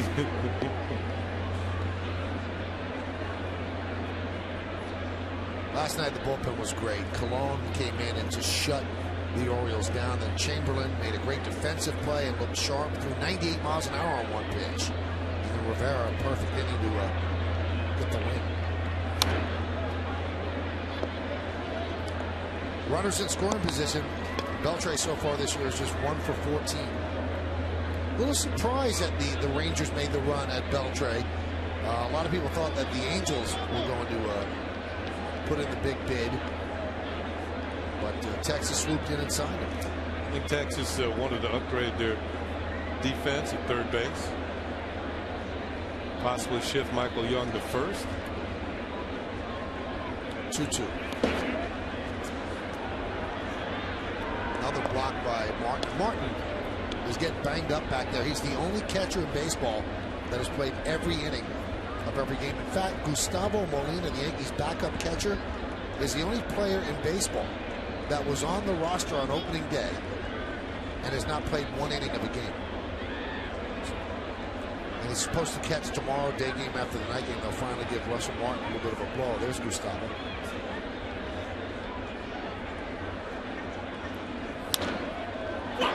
Popped up. Jones makes the play. Too shallow to try to score for Andrus. So Beltre now 1 for 15 with runners in scoring position. If that ball had went as far as it went straight up, it would have been deep enough for a sacrifice fly. So that tells you got good wood on it. You just got underneath it.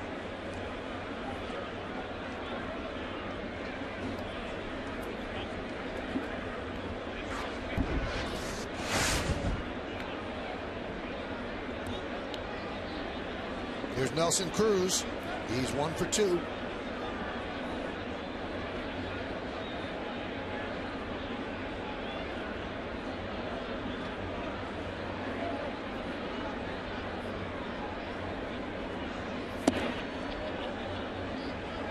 Count 1-0.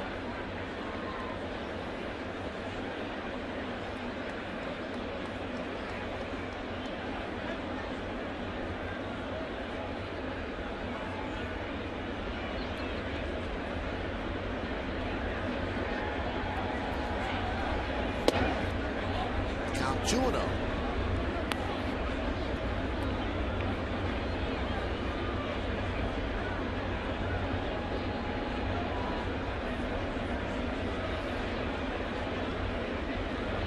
Cruz good numbers with runners in scoring position, 4 for 10. Yankees, of course, with 2 outs, play the infield back, the 2-0. Not giving Cruz much the hit we gave to Murphy on that. Yeah, it could be afford to be a little careful here with Cruz, who is, although Murphy's a good hitter, Cruz is known as an RBI hitter, RBI man. He might get the green light here. Just don't throw him a cookie down the middle. Cruz homered off Robertson in Game 6 of the ALCS last year. And he did swing. He was thinking about it.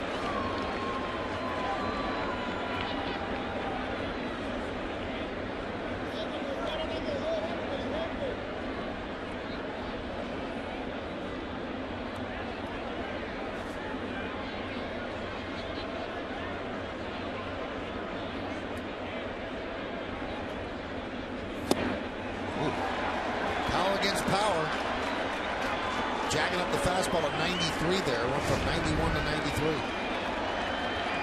Got it in on the inner third, and Cruz a little late on that one. A little tardy.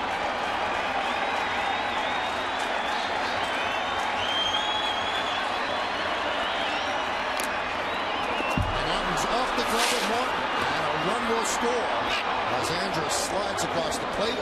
Moving to third is Young. Walking is Cruz, and the Yankees now trail 5-1. Wild pitch. Will score yet another run. Russell Martin has had a workout tonight. 3 wild pitches this inning. And there is Andrus scoring easily, not even a throw to the plate. This game teetering right now on getting away from the Yankees. Especially the way Harrison has been pitching this year. In his first couple of starts. Strike. It's been one of those wild innings. 1 hit, 3 walks, 1 hit batter, 3 wild pitches, and 3 runs scored.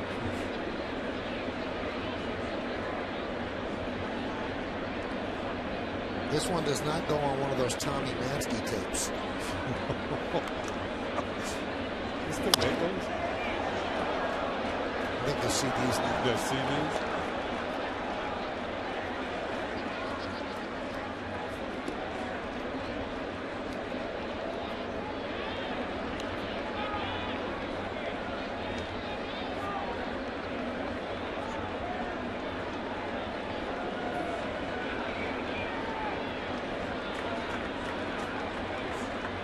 The 0-2.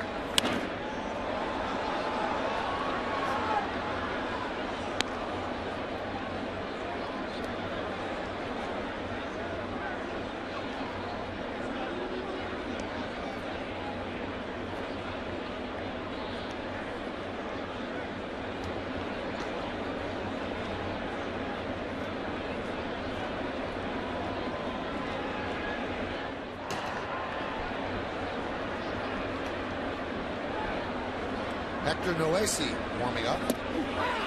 Strike 3.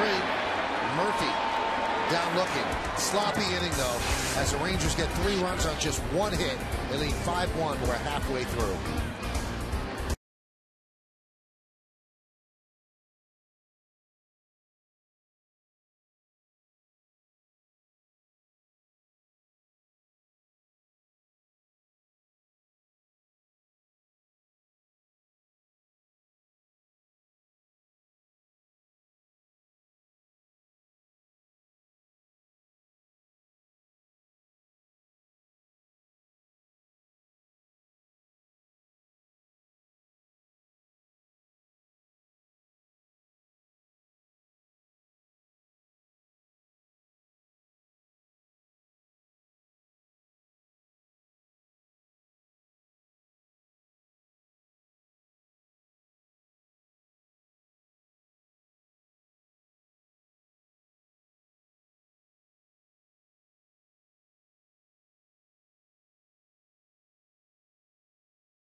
Every Yankees game live or on demand on your computer and your favorite devices. Visit Yankees.com to order and get more details. MLB.tv.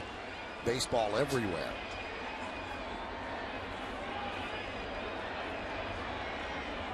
Well, we go to the bottom of the 5th inning. On the Acela scoreboard, it's 5-1 Texas. And it'll be the bottom third of the Yankee order, starting with Jorge Posada. 1-0. Now, Matt Harrison has made a couple of starts this year. In each start, he's given up just 1 run in 7 innings. I wonder if something is wrong with Posada's neck. He keeps jerking his neck, and then he's rubbing it as well. And he keeps jerking his neck back and forth. And now he's talking to the home plate umpire, who's giving him a little time. Yeah, it appeared. Yeah, there's something up. Stiff neck, strained it somehow.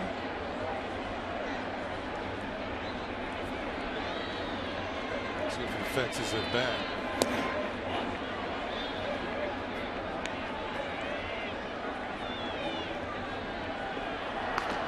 Boone Logan throwing.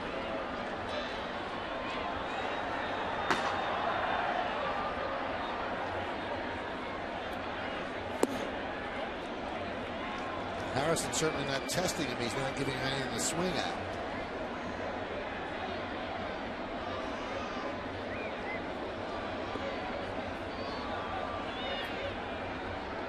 And the 3-0.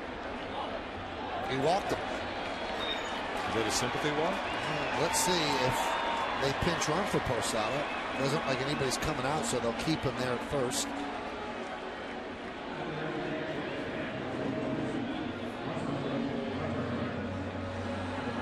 Let's see if he's still doing it.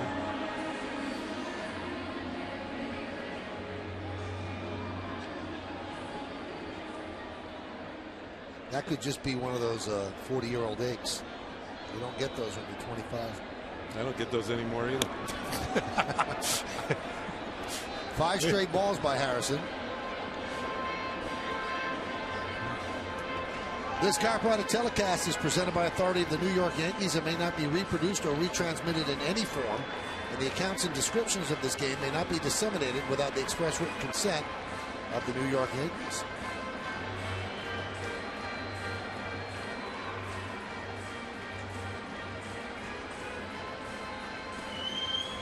About this time in last night's game against Baltimore, where the Yankees offense started to come alive. They were down 5-0 and came back to win 6-5 in 10. That's something you don't want to rely on every single night, coming from that far behind. Another one out of the zone, 6 in a row. When your team puts up a crooked number, you don't want to give up any runs the next half inning. Harrison struggling right now. Rip foul. You know, I don't know if we've shown. There's Mike Maddox, pitching coach of the Texas Rangers, has done such a fine job getting his staff off with the best earned run average in the major leagues. At this point, he doesn't seem too concerned. He has seen his young pitchers answer the bell and answer it well this year. 3-1. Tried to change up.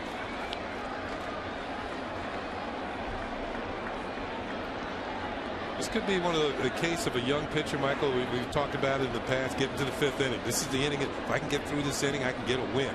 And sometimes the ball is a little heavier, or you choke it a little more than you should, or you try and throw it a little harder. And all of a sudden, you get yourself in a jam.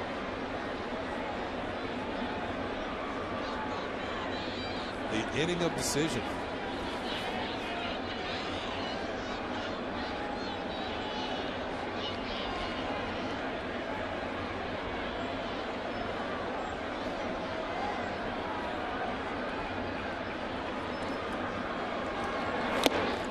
Right by him. Climbed up to 94.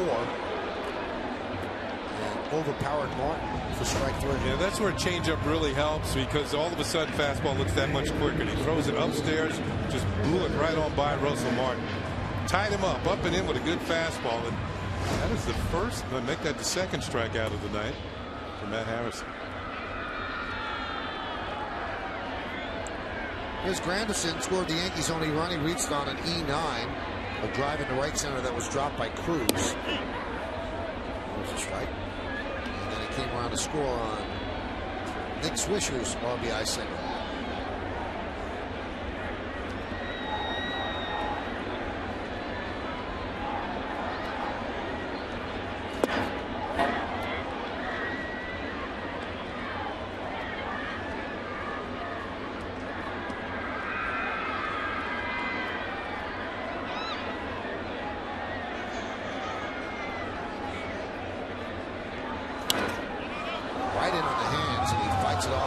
it back. One thing that Harrison has done here, after the leadoff walk to Posada, he's really picked up the pace. I mean, he's not fooling around. He's coming right after these Yankee hitters. He did with Martin, eventually fell behind, but came right back and struck him out. Now he jumps ahead of Granderson.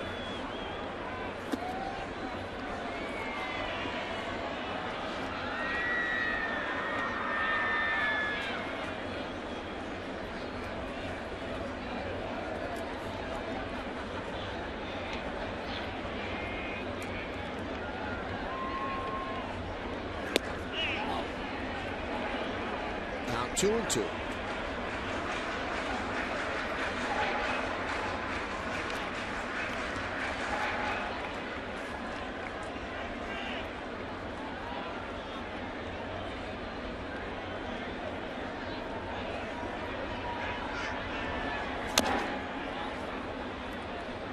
Stays alive. The Rangers are actually playing Granderson in the outfield to hit the ball the other way. Nelson Cruz has a lot of room to cover to the right of second base.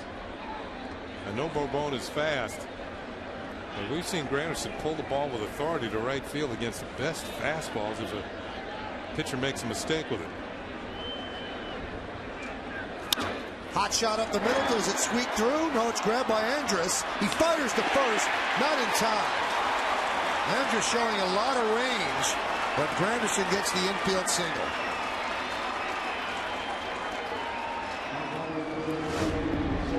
Well, we've seen Andrus' range during the course of last year. A couple of years ago, he's runner-up to Rookie of the Year, Andrew Bailey. Turns and throws, not in time to get the speedy Granderson.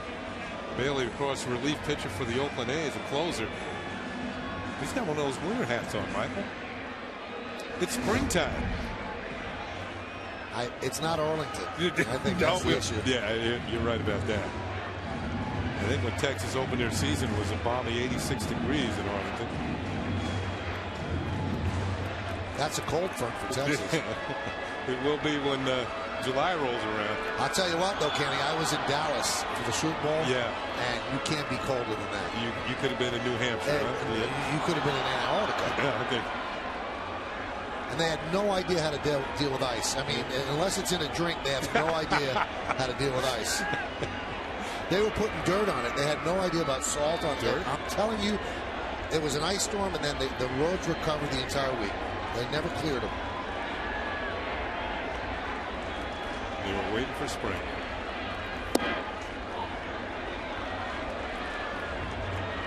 It had a very apocalyptic feel to it because I think Super Bowl Sunday was like 65 degrees.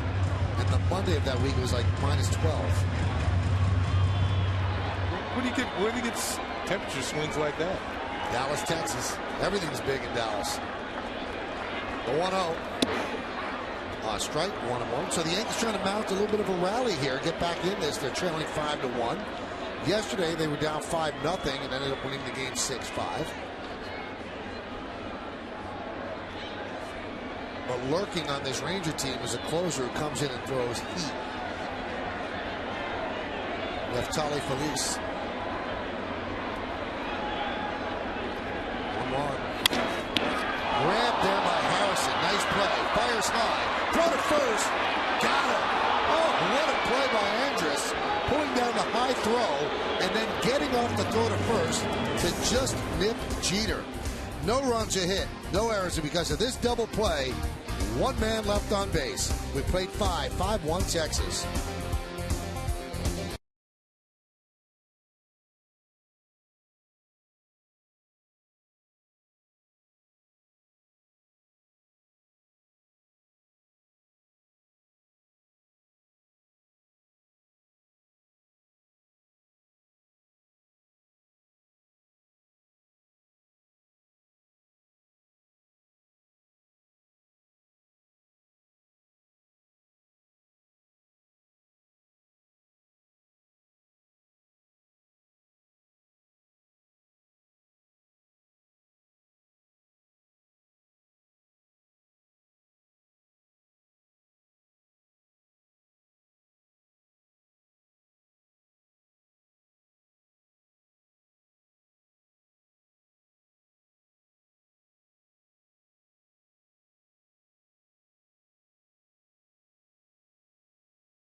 Stadium. Coverage starts at noon with Audi batting practice today, followed by the Tri-State Ford pregame.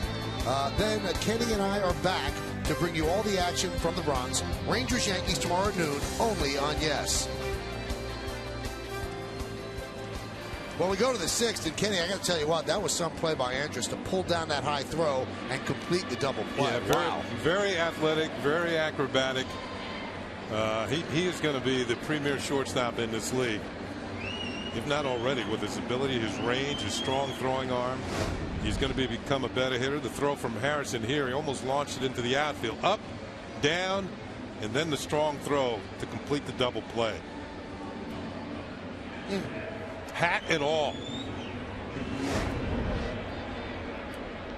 Just 22 years old. Boone Logan. Yankees need to straighten him out. With the injury now to Feliciano probably knocking him out for the year, they need Logan to be a dominating lefty. And he needs work. Torrealba leads off. Off speed, swung and a miss.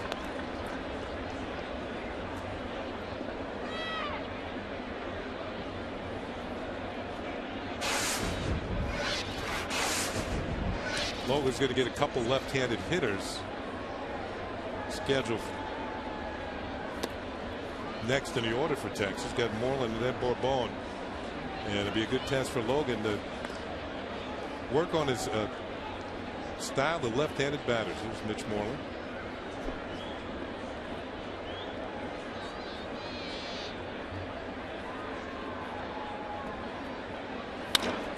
Punched out toward right field, giving chase Swisher, and he makes a play on the run.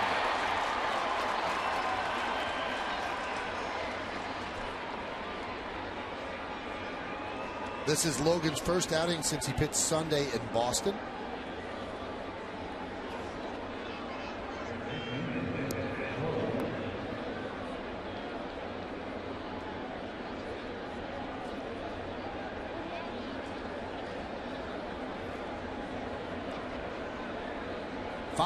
Rangers lead the Yankees. Moreland 0 for 1 with a walk. And the pitch. Count 1-0.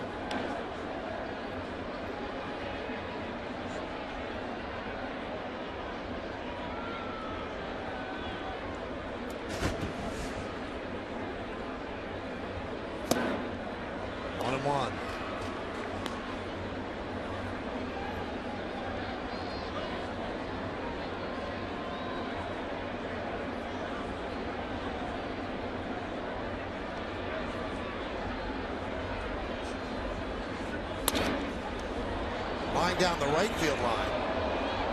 Michael, you talked about how well Josh Hamilton hit in the ALCS, but the overall leader in hitting in the postseason for the Texas Rangers was Mitch Moreland. He hit 348 in the postseason.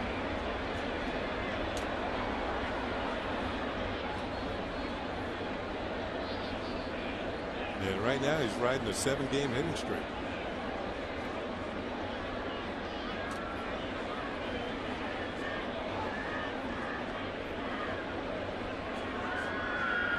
The 1-2.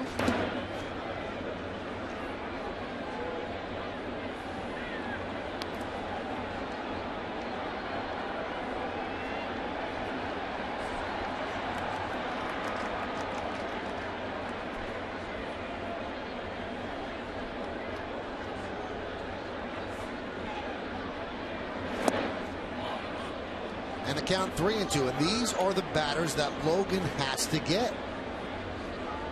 Last year, he was dominating for the Yankees when Marte went down. This year, he's having trouble commanding his slider. And if you just leave him with the fastball, he's not that effective. He needs the slider. That was the fastball right there. We were talking about Moreland and what he did. When you think about it, he kind of got first base. Chris Davis, who got recalled because Hamilton went on the DL, was sent to the minors. Justin Smoke came up. They traded him to Seattle. Then Moreland came along and did a decent job. And Logan walks Moreland. And this is what's been problematic with Boone Logan this year.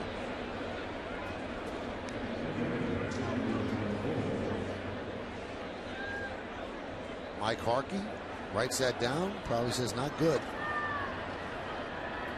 And Larry Rothschild knows he has to fix Logan. Brian Cashman was very forthright yesterday when they announced that Feliciano had a serious shoulder problem. He said, I'm going to try to get a lefty. He goes, it's not going to be easy, and I might not do it. He said, I'll try. But there's not a lot out there, Kenny. Well, especially this early. Well, you're looking for quality, too. Yeah. You're looking for somebody who can actually get people out, and you're not wishing and hoping every time they come in the game.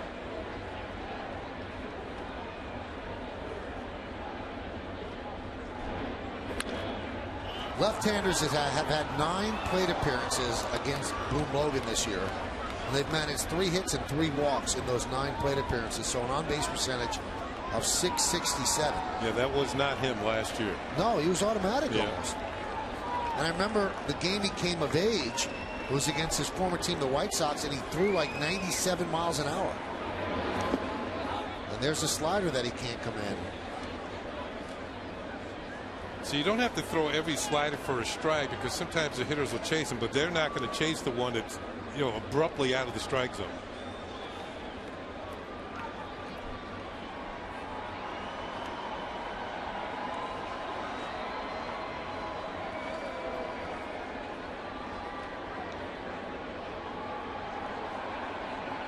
Runner goes. Fouled off.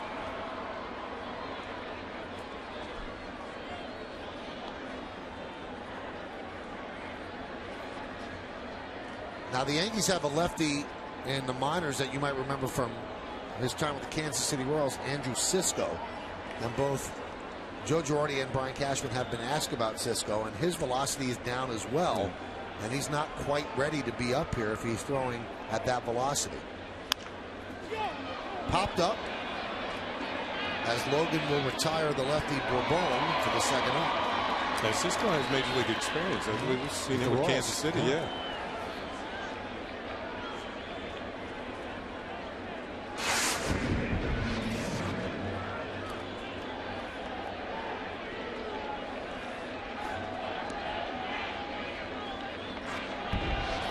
The Yankee pitchers have walked 7 Ranger batters, which is always a formula for things to go wrong.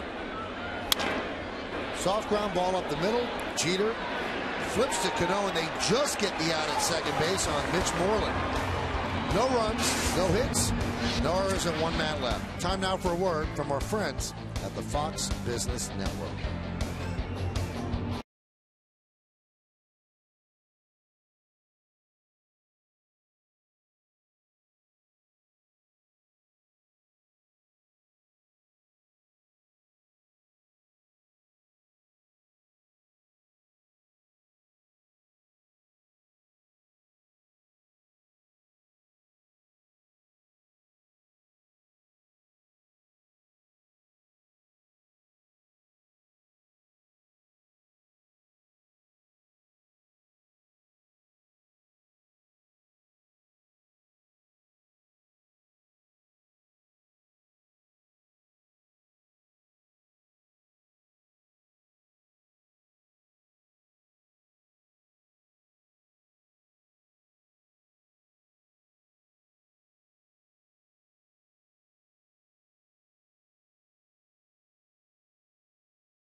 Panasonic Vieira.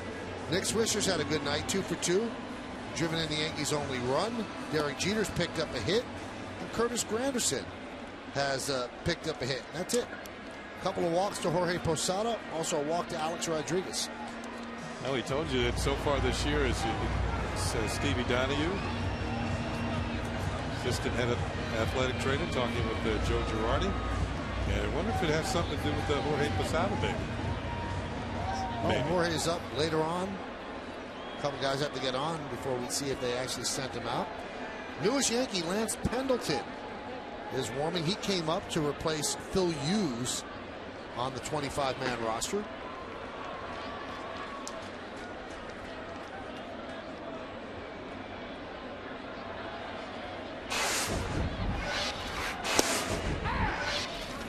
And a strike.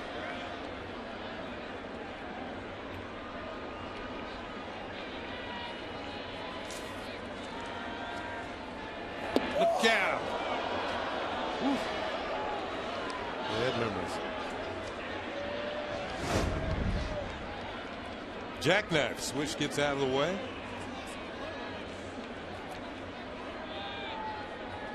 Be surprised how quickly you can move when danger is imminent. Ground ball is short. A double clutch, but still gets him for the first out. You notice after that fastball moved him off the plate the way it did, he came right back with a changeup down and away, got to push out in front. So that shows you how not really what you would call a brush back pitch, made him uncomfortable with the pitch inside, came back with a changeup, got the ground out.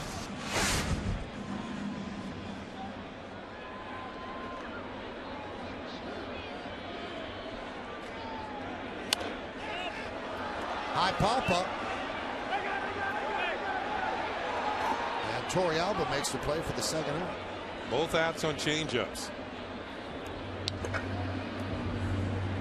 It's been a good pitch for Harrison tonight. Watch the swing. The swing usually tells you. You can see that he's out in front, pops it straight up. Trying to keep the hands back, but can't keep them back far enough. And ball straight up to Silo.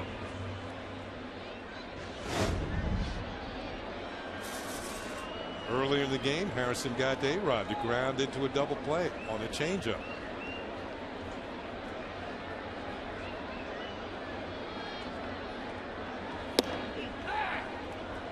Strikeouts.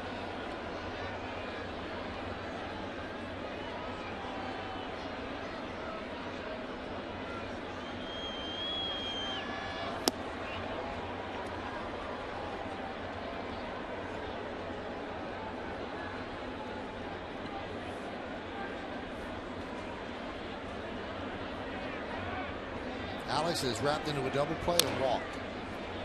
Count 1-2.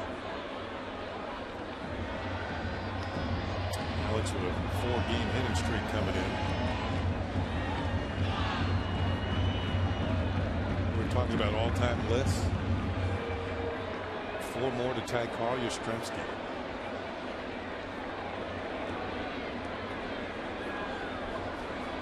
(1,844 runs batted in).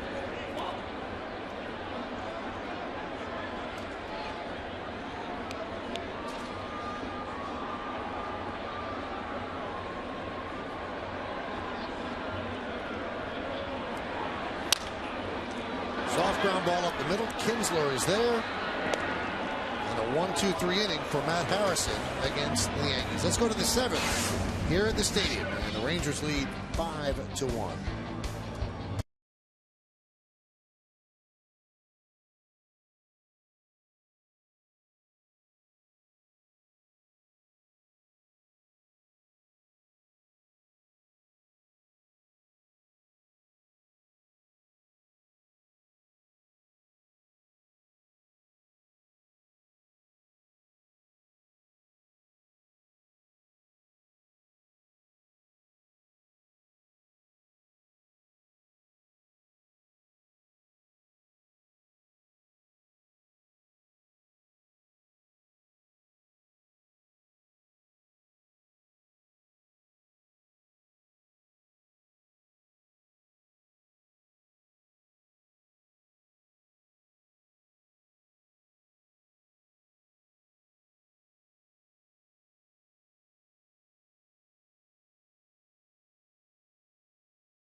By Panasonic Vieira. Michael Young's had a good game. 2 for 3, a double, 2 ribbies, 2 runs scored for Andrus, 2 walks and a ribby for Kinsler.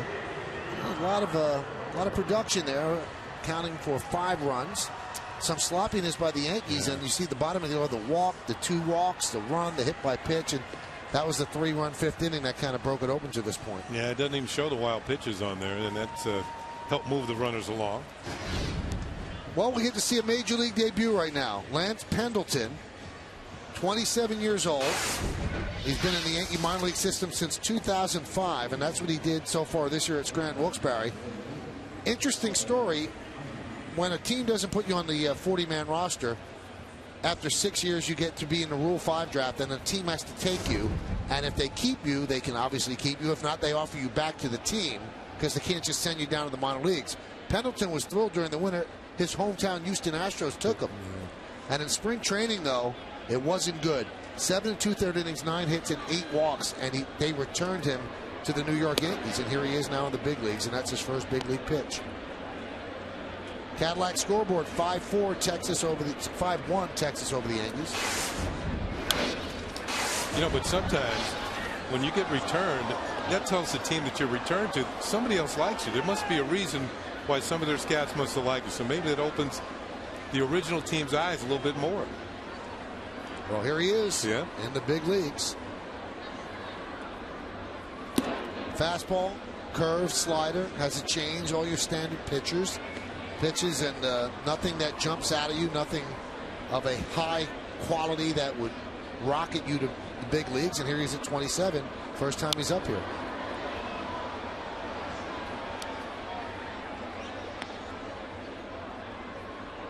In 2005, he was with the Staten Island Yankees. In 2006, he had Tommy John surgery, and that kind of slowed him down a bit.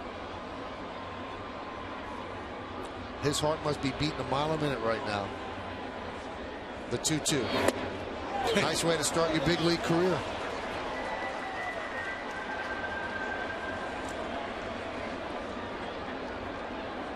Made Elvis leave the building. Well, kind of. Leave the field. Looked like a high fastball. Yeah, Andrus swings right through it.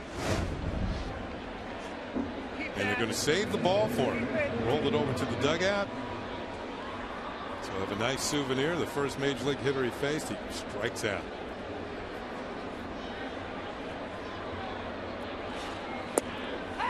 Nice breaking ball for a strike to Michael Young. Working quickly and throwing strikes. Gene Monahan has the ball, and it'll be a keepsake for young Mr. Pendleton. There's the ball going out of play.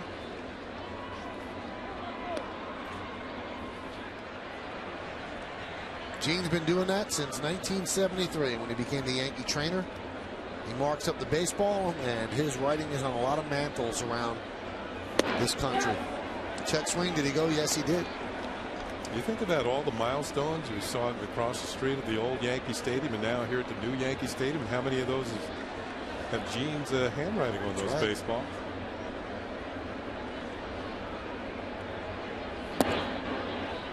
Breaking ball. Hopefully he got a chance today to call his family, and they're watching wherever they are and seeing a dream realized. Strike 3. Henderson painting the outside corner. 2 batters, 2 strikeouts. He's probably thinking, what took me so long to get up here?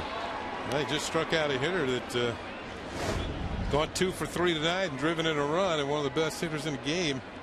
You're right, painted outside corner. Michael Young knew it, heads right back to the dugout. Knee high on the corner. Here's Adrian Beltre. Puts that one into play. But a pop-up to right center, and Granderson makes a play, and Lance Pendleton in his big league debut retires 2, 3, and 4 in one of the hardest lineups in baseball, and he got a little bit of a smile, and why not?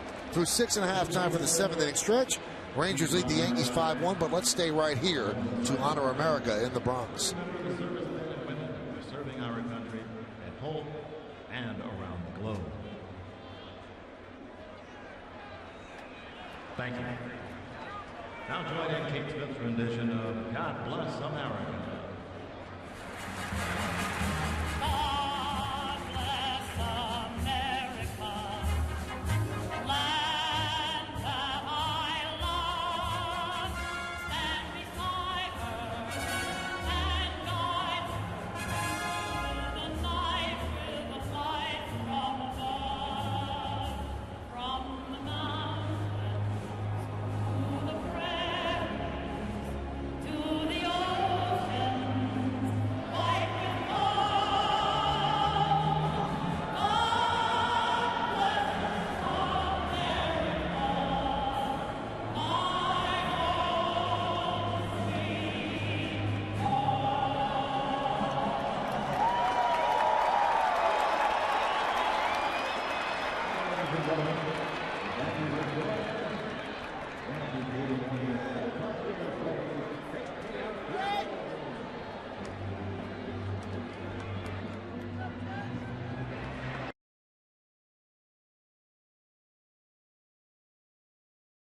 There are only 2 wins against the Yankees. Right now on the Cadillac scoreboard, bottom of the 7th, the Yankees have some ground to make up. They're down 5-1 to the Texas Rangers.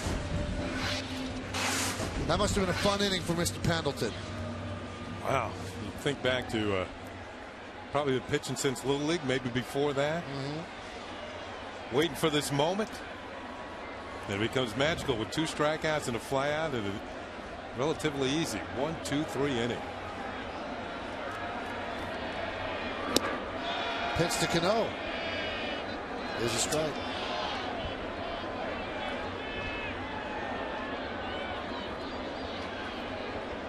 Jorge Posada, who we thought was having a problem with his neck, is going to bat.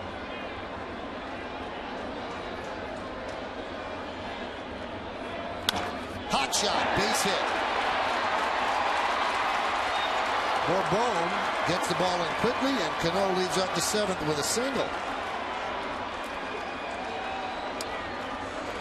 Robinson Cano with a 7-game hitting streak, and this was a BB. Ripped towards the gap in right center field. And here's that Cano swing that has produced more hits than any second baseman since he came up to the big leagues. Oh, yes, Mo.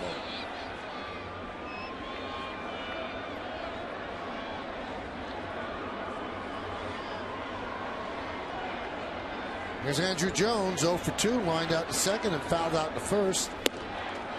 1-0.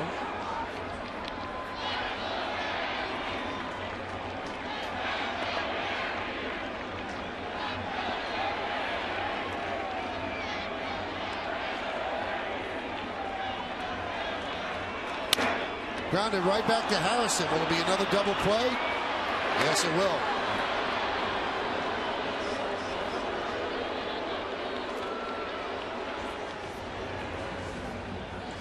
Yankees have hit into 5 double plays. Every time he needs one, he flips that changeup up there and gets a hitter out in front.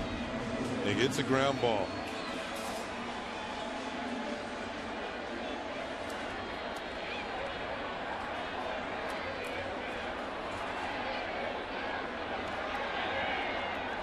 Harrison trying to go 3-0.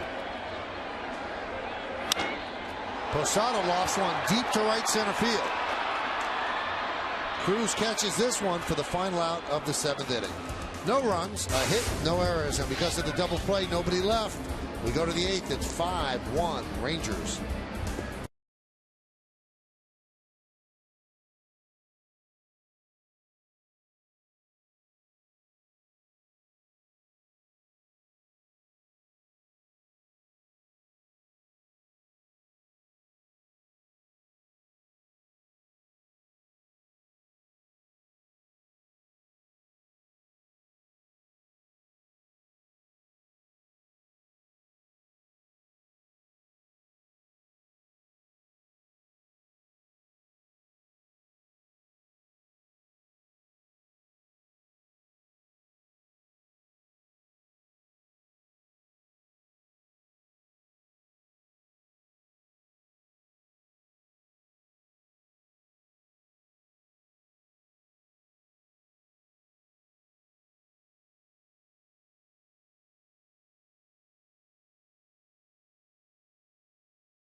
And that's not a recipe for scoring runs. Yeah, each and every time they seem to get something going, it was erased because of the double plays.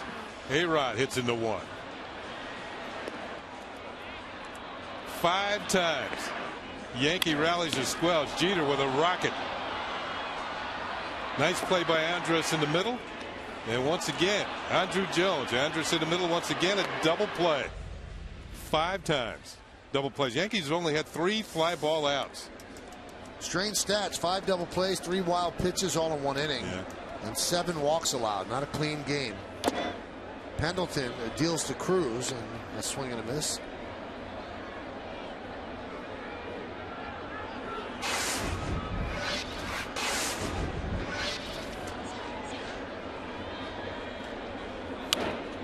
Popped up.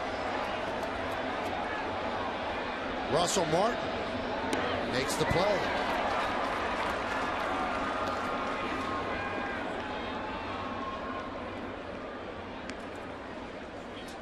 Pendleton has started and also relieving now. Tonight throughout the Yankee season on Yes, we're asking you to vote along with us for the Chevy player of the game. You can text your vote to 58772. You can vote online at yesnetwork.com. Now tonight's candidates are number 1, Matt Harrison, number 2, Michael Young, number 3, Nick Swisher, number 4, Elvis Andrus. Vote now, make your voice heard. Standard text messaging rates apply.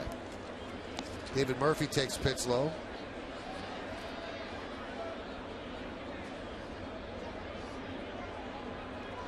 Now, if you're wondering what's the most double plays ever grounded into in a 9-inning game, it's 7 by the Giants against the Astros on May 4th in 1969. So the Yankees have 5 with 2 innings to go.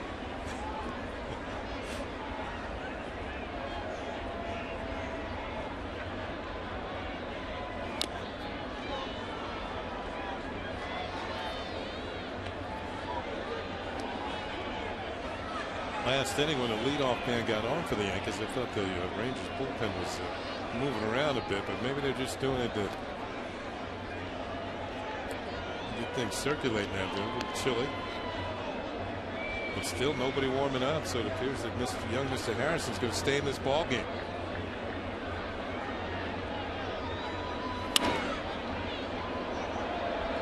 Over the winter, the Yankees had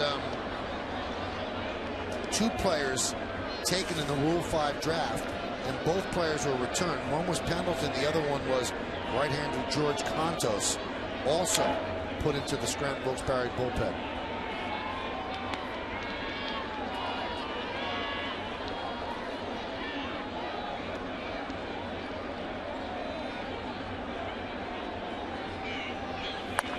I think the way it goes, the last time I checked, I don't know if they've increased the price. If you take a player as a Rule 5 pick from a team, you have to pay that team $50,000. It's been that way for quite a while. You're right. And then if you give the player back, you get $25,000 of it back. So you got $25,000 for a look-see, as that one was a fly ball to Andrew Jones to retire David Murphy.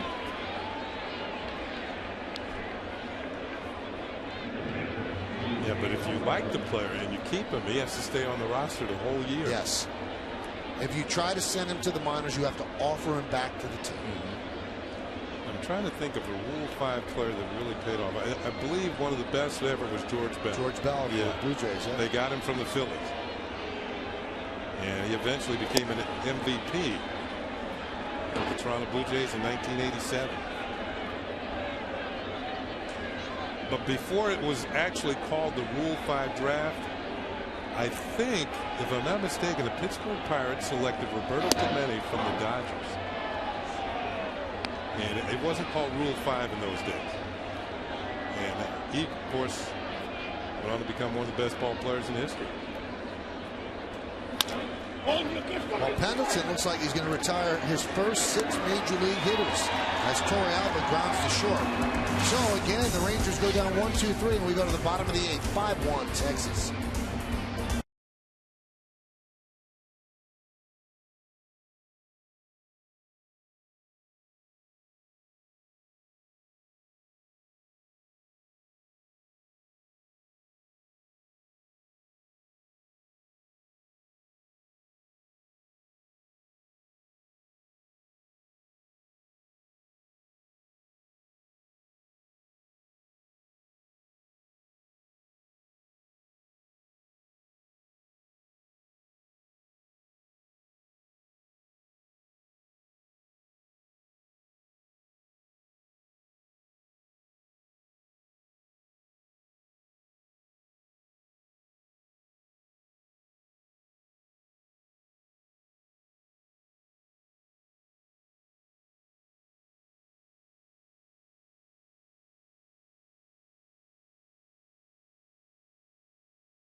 And a unique look at Jackie Robinson from years ago. Jackie, of course, a Hall of Fame player, Rookie of the Year. The Rookie of the Year award is now named the Jackie Robinson Award. And his Dodger teammates celebrating what looked like, I don't know if they call them walk-offs in those days, but that's exactly what it looked like to happen back in the late 40s, early 50s. Number 42. Russell Martin leads off the bottom of the 8th. Harrison still in there. I've been impressed by Matt Harrison. I don't know about you, Michael, but all of a sudden the Rangers bullpen getting going. Double D's out there. Darren Oliver and Darren O'Day.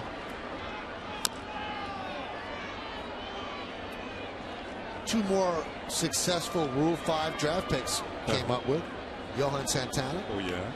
Very good. And Dan Ugla, who was a Rule 5 for the Marlins from the Diamondbacks. Okay.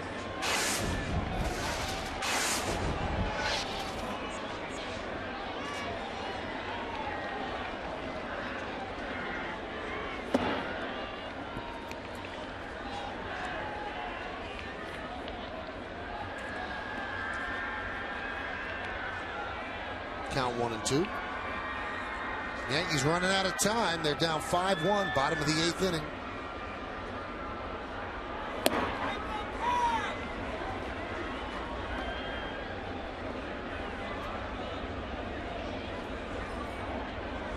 You're talking about Harrison's pitching thus far this year.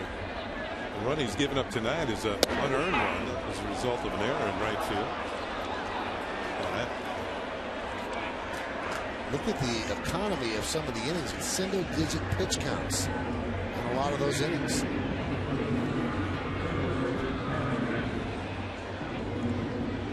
And Kenny, the run he gave up, unearned. Yeah. And Harrison has completed at least 7 innings in all 3 of his starts. Curtis Granderson has scored the only run in the 3rd inning.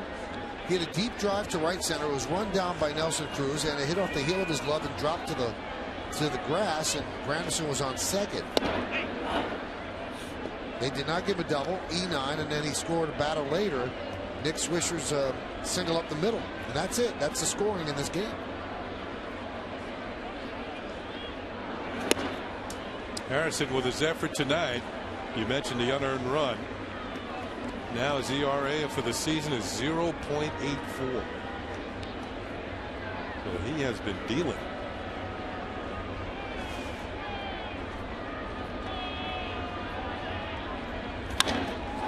That one's driven deep to right center field.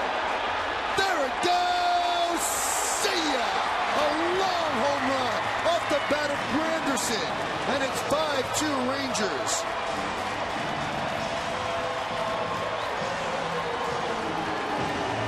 That was an earned run. Well, Michael, you mentioned it earlier. Granderson had 2 home runs this year, both of them off lefties, now 3. All 3 of them against left-handed pitching. This ball is tagged. That was a no-doubter. Woo. That was some shot.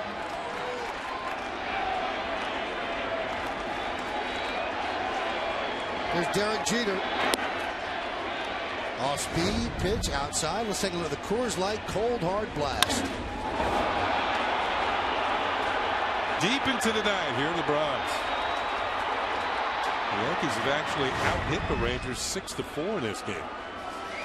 The trail on the scoreboard. Well, the walks, the wild pitches, that certainly has not helped.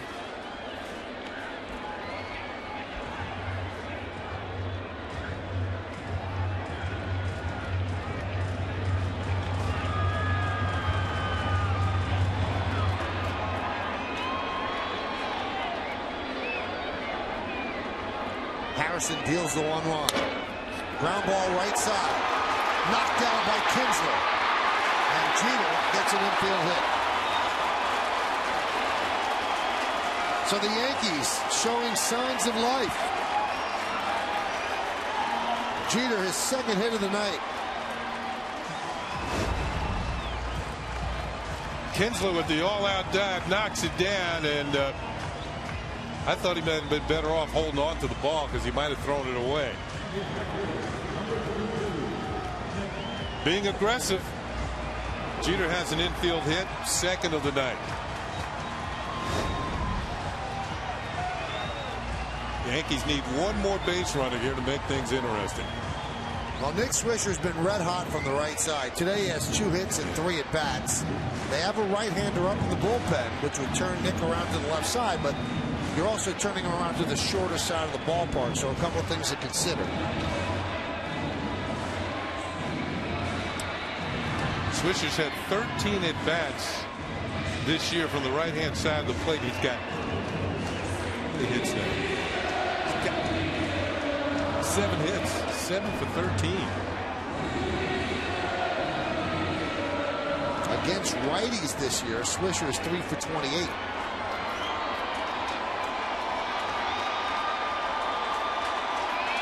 So they stay with Harrison.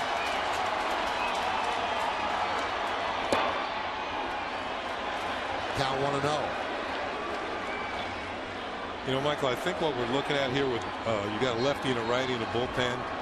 This is what Nolan Ryan was talking about, what Ron Washington said a couple of springs ago. When you think about taking a pitcher out, let him go just a little bit further than you want to, or than you think you should, so he can work out of his own jam and save your bullpen a little bit. When you think about Nolan Ryan, he didn't come out of many games because he was always 3 strikes away from putting somebody away and getting out of a jam. 100 pitches now for Harrison.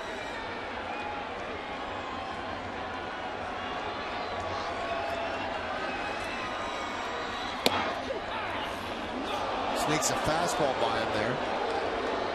Swisher thought it was a little bit high.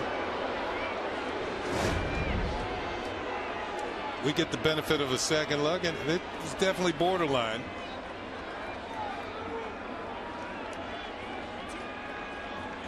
From that angle. Yeah, it looked pretty good from that angle.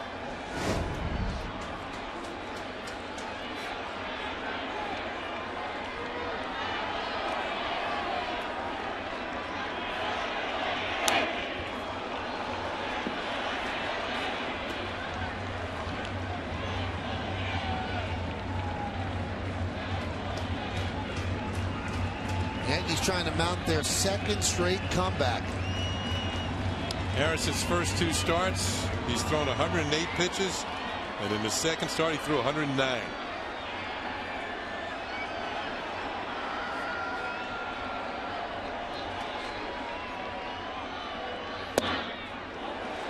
Two and 2.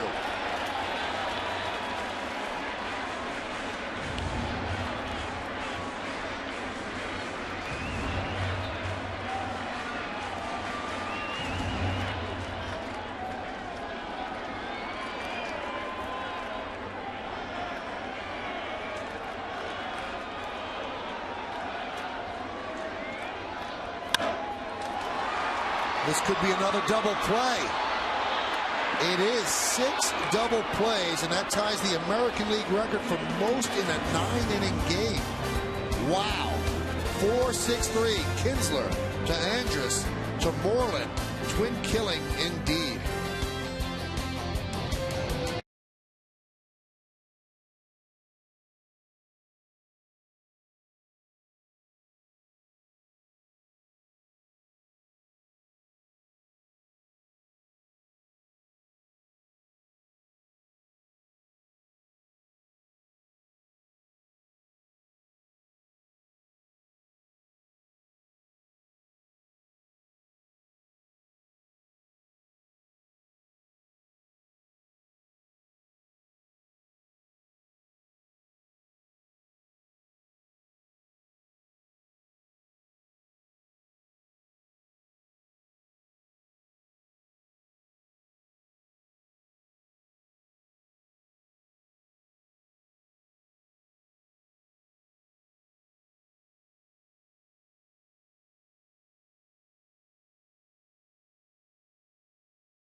Curry are back in the studio for the WB Mason postgame. They'll bring you all the highlights and analysis from tonight, including Joe Girardi's press conference. Plus, Kimberly Jones going to get the reaction from the clubhouse. It's all later on the WB Mason postgame only on Yes. The 6 double plays, as we mentioned, ties an American League record and breaks the Yankee record, which was previously 5. And the Major League record is 7. And the Yankees want to avoid that. I mean, they might just start the runner in the 9th inning just so they don't have to live in infamy hitting into 7 double plays. You might wonder how he's done it. He's done it with change-ups to get the hitters out in front, get the ground ball that way. And some hitters have been late on the fastball looking for a change-up, and they've hit it on the ground as well.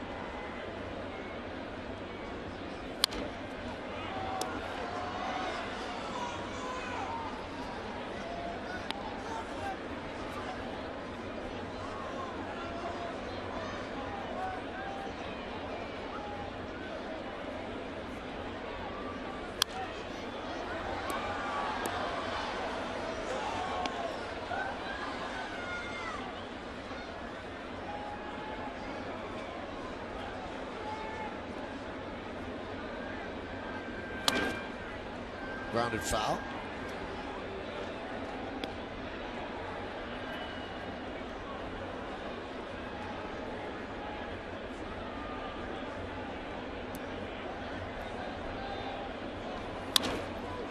That one is lined in the center field. Granderson comes on to make the play. Now the 6 double plays turned by Texas ties a franchise record, which was also done August 2nd of 2006 against the Twins in Minnesota. So far, Lance Pendleton has been splendid. He's faced 7 batters. He's retired all 7 in his Major League debut. You can't ask for much more than that.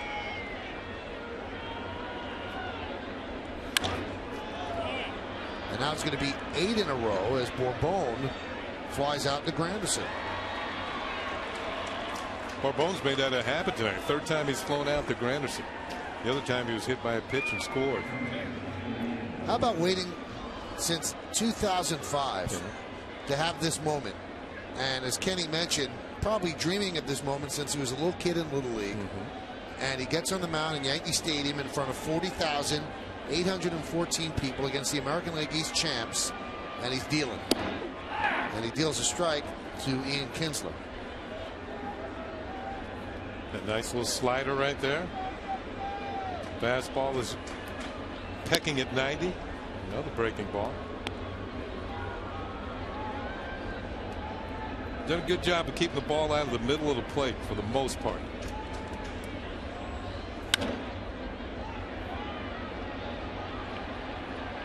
You got to remember, this is Texas Rangers' first look at him too.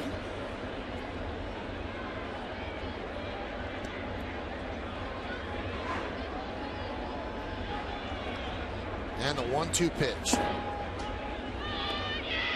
He throws with confidence, and when managers and coaches look at a guy, is he afraid to throw strikes? This guy's not afraid to throw strikes. He's throwing the ball over the plate, and he's getting results. The 2-2. What he's done for Joe Girardi, that means that didn't have to use another pitcher tonight. Yep. And you don't know how long you're going to get out of Freddie Garcia tomorrow in his first start. Just stayed alive. And plus it's quick turnaround, day game after night game. So that all those things come into bearing. And this is how, more than just getting people out, this is how Pendleton's helped the team tonight. Ground ball, grabbed by Jeter. And a nice stretch by Teixeira. And how about that for Lance Pendleton as he retires the Rangers 9 up and 9 down. Last licks coming up for the Yanks.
Yankees Baseball on Yes is brought to you in part by Jaguar. See how Jaguar outperforms the competition at JaguarPerforms.com. By Turkey Hill, the official ice cream of the New York Yankees. And by BMW, the ultimate driving machine. Well, Mr. Pendleton can revel in his 3 innings of perfect relief. 9 up and 9 down. He's certainly given the Yankees a chance, but the Yankees have a bit of work ahead of themselves as Neftali Feliz, the hard-throwing right-hander for the Rangers, going to try to close this one out. Last year's Rookie of the Year in the American League. Now, one thing they've noticed this year, Kenny, is he's not throwing as hard, but it could be the weather. As you know, guys loosen up a little bit more and throw a little harder as it gets warmer.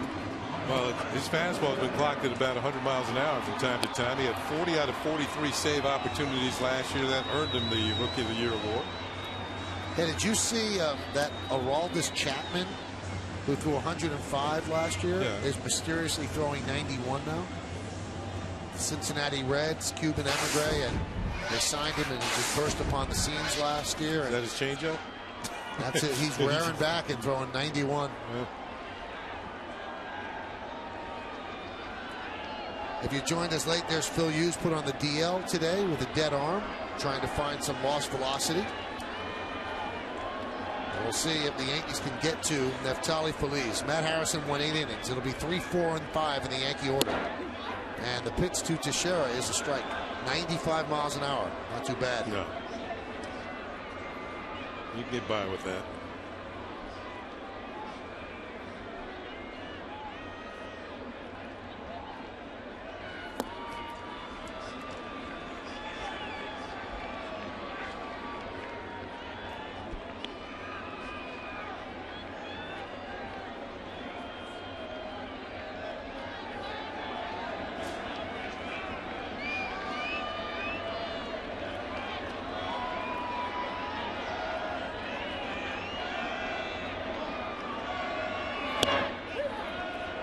There's a strike. Now, how about this for a rare statistical blip? The Yankees have hit into 6 double plays, and the double plays have been hit by the number 1 hitter, 2 hitter, 3 hitter, 4 hitter, 5 hitter, and 6 hitter. The 1-2. Dribbled slowly to short right field. Kinsler over Moreland, 1 away.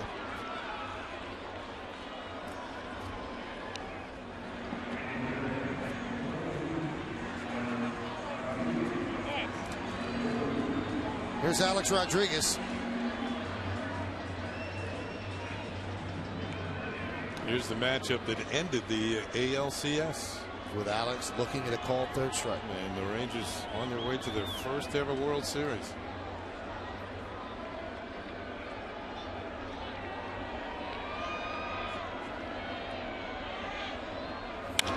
That one is driven deep to left center field.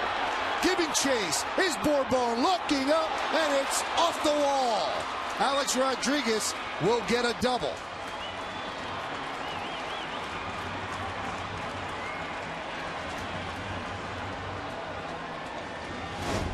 This one, this kind of payback. Trying to get in on a fastball moving in. I think Alex thought it was gone, but once again, sometimes in the early season, you get the heavy air, cold air, ball doesn't travel like it will in the midsummer. And this one, not quite out the door. And a 2-base hit.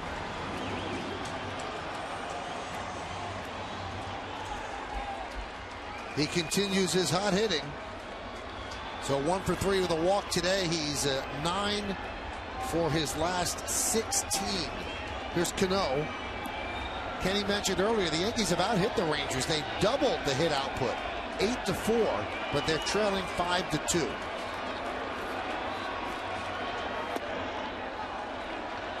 Count 1-0.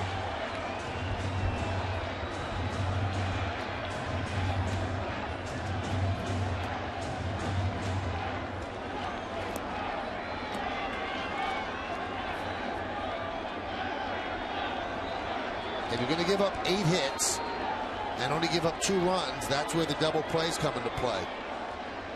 Gets you out of jams. The 1-0. Check swing. Eric Chavez is on deck. He will pinch hit for Andrew Jones.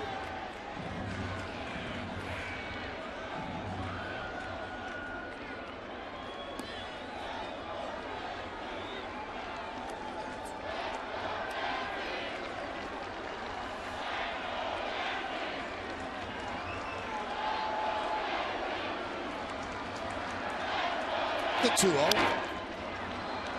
Fouled away. Little ninth inning magic last night, down by 1, and Posada connects for a game-tying home run.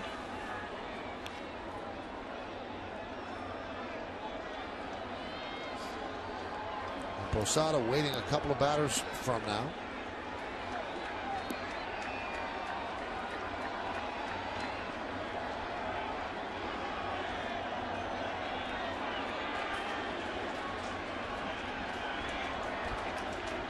The 2-1.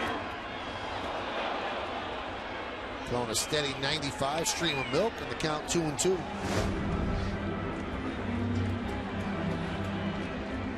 Ball had extra life through the zone. Cano thinks he has it squared up and hops over the bat. Can't catch up with it.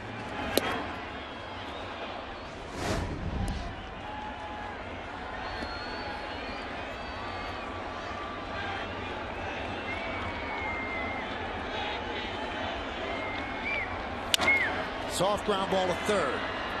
Beltre across the diamond for the second out.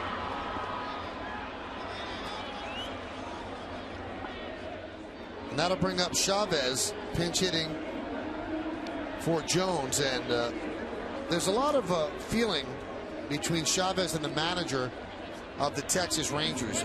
Ron Washington was the infield coach for the Oakland A's when Chavez came up.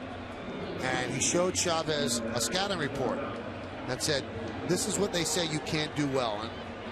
And Chavez said, yeah, I know. I catch the ball, but I can't throw it that well. And Washington said, we're going to go to work tomorrow, and we're going to fix that. And he said what he fixed the throwing was it's all about footwork. He got his feet in the right place. And Chavez just adores Ron Washington. And he won 6 Gold Gloves with the Oakland A's. But the third one that he won, he gave to Ron Washington. And Ron Washington said that if there was crying in baseball, he would have wept the day he got that glove. He said every time he looks at it, he remembers the special relationship that he has with Eric Chavez and the hard work that they put in together and the appreciation that Chavez showed toward Ron Washington. He won 6 straight Gold Gloves. And now Chavez trying to beat Ron Washington. The 0-1. Grounded up the middle, a base hit. Alex Rodriguez will score. It's an RBI pinch hit single for Eric Chavez, and the Yankees are still in this. They trail 5-3. And now the tying run will come to the plate. Eric Chavez did a good job in the early going. Made the club out of spring training, hit the well in spring, and the Yankees like him because he can play first and third base. And he can also swing the bat. Last night, drama off the bat of Jorge Posada. Tied the game at 5. And now he's up at the plate with a chance with one swing to tie the game at 5. Brett Gardner is pinch running for Eric Chavez.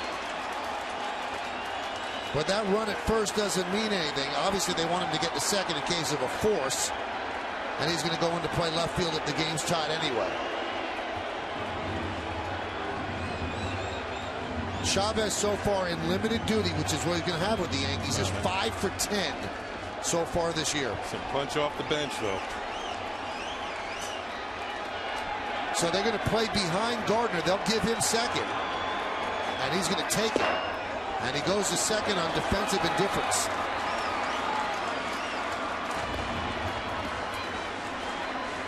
Posada has 7 hits so far this year, 5 of them home runs. And he sits atop the American League leaderboard in that category with 5 homers. Soriano warming just in case. Posada 0 for 1 lifetime against Neftali Feliz.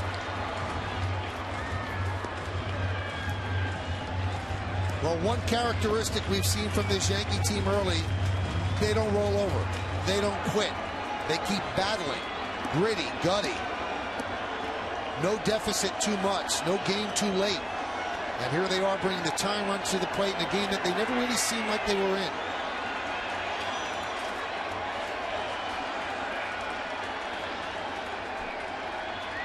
The 2-0. There's a strike.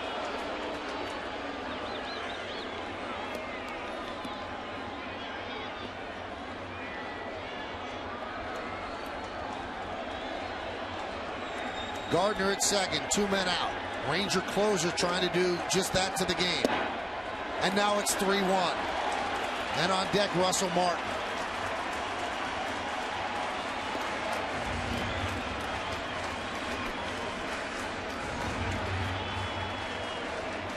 Well, Posada has the count his way. Let's see if Feliz catches too much of the plate.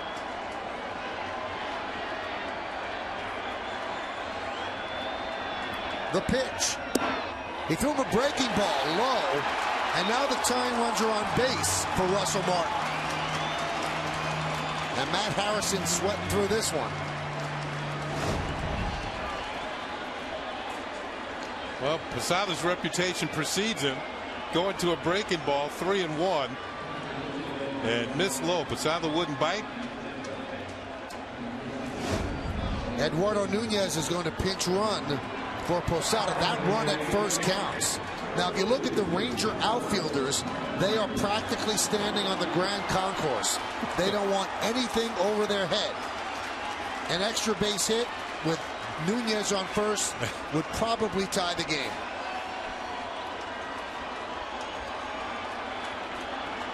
That is commonly called the no doubles defense. Nothing over your head. Feliz deals. Driven out to right field. It's in the ballpark, though. Cruz calls and makes the play. Ball game. Texas wins this one 5-3. So the Yankees gave their fans a little bit of a thrill. Made a run at it here in the 9th inning, but couldn't get it done. And all the double plays certainly will come back to haunt them as they just fall short in this one and lose to the Texas Rangers by a 5-3 score. Matt Harrison did a great job. He goes to 3-0, but you have to stick around for the post-game show to find out who's tonight's Chevy player of the game. We're going to be back to wrap things up. We'll tell you exactly what happened, why it happened, and how it happened. Rangers beat the Yankees 5-3 in the first game of this weekend set.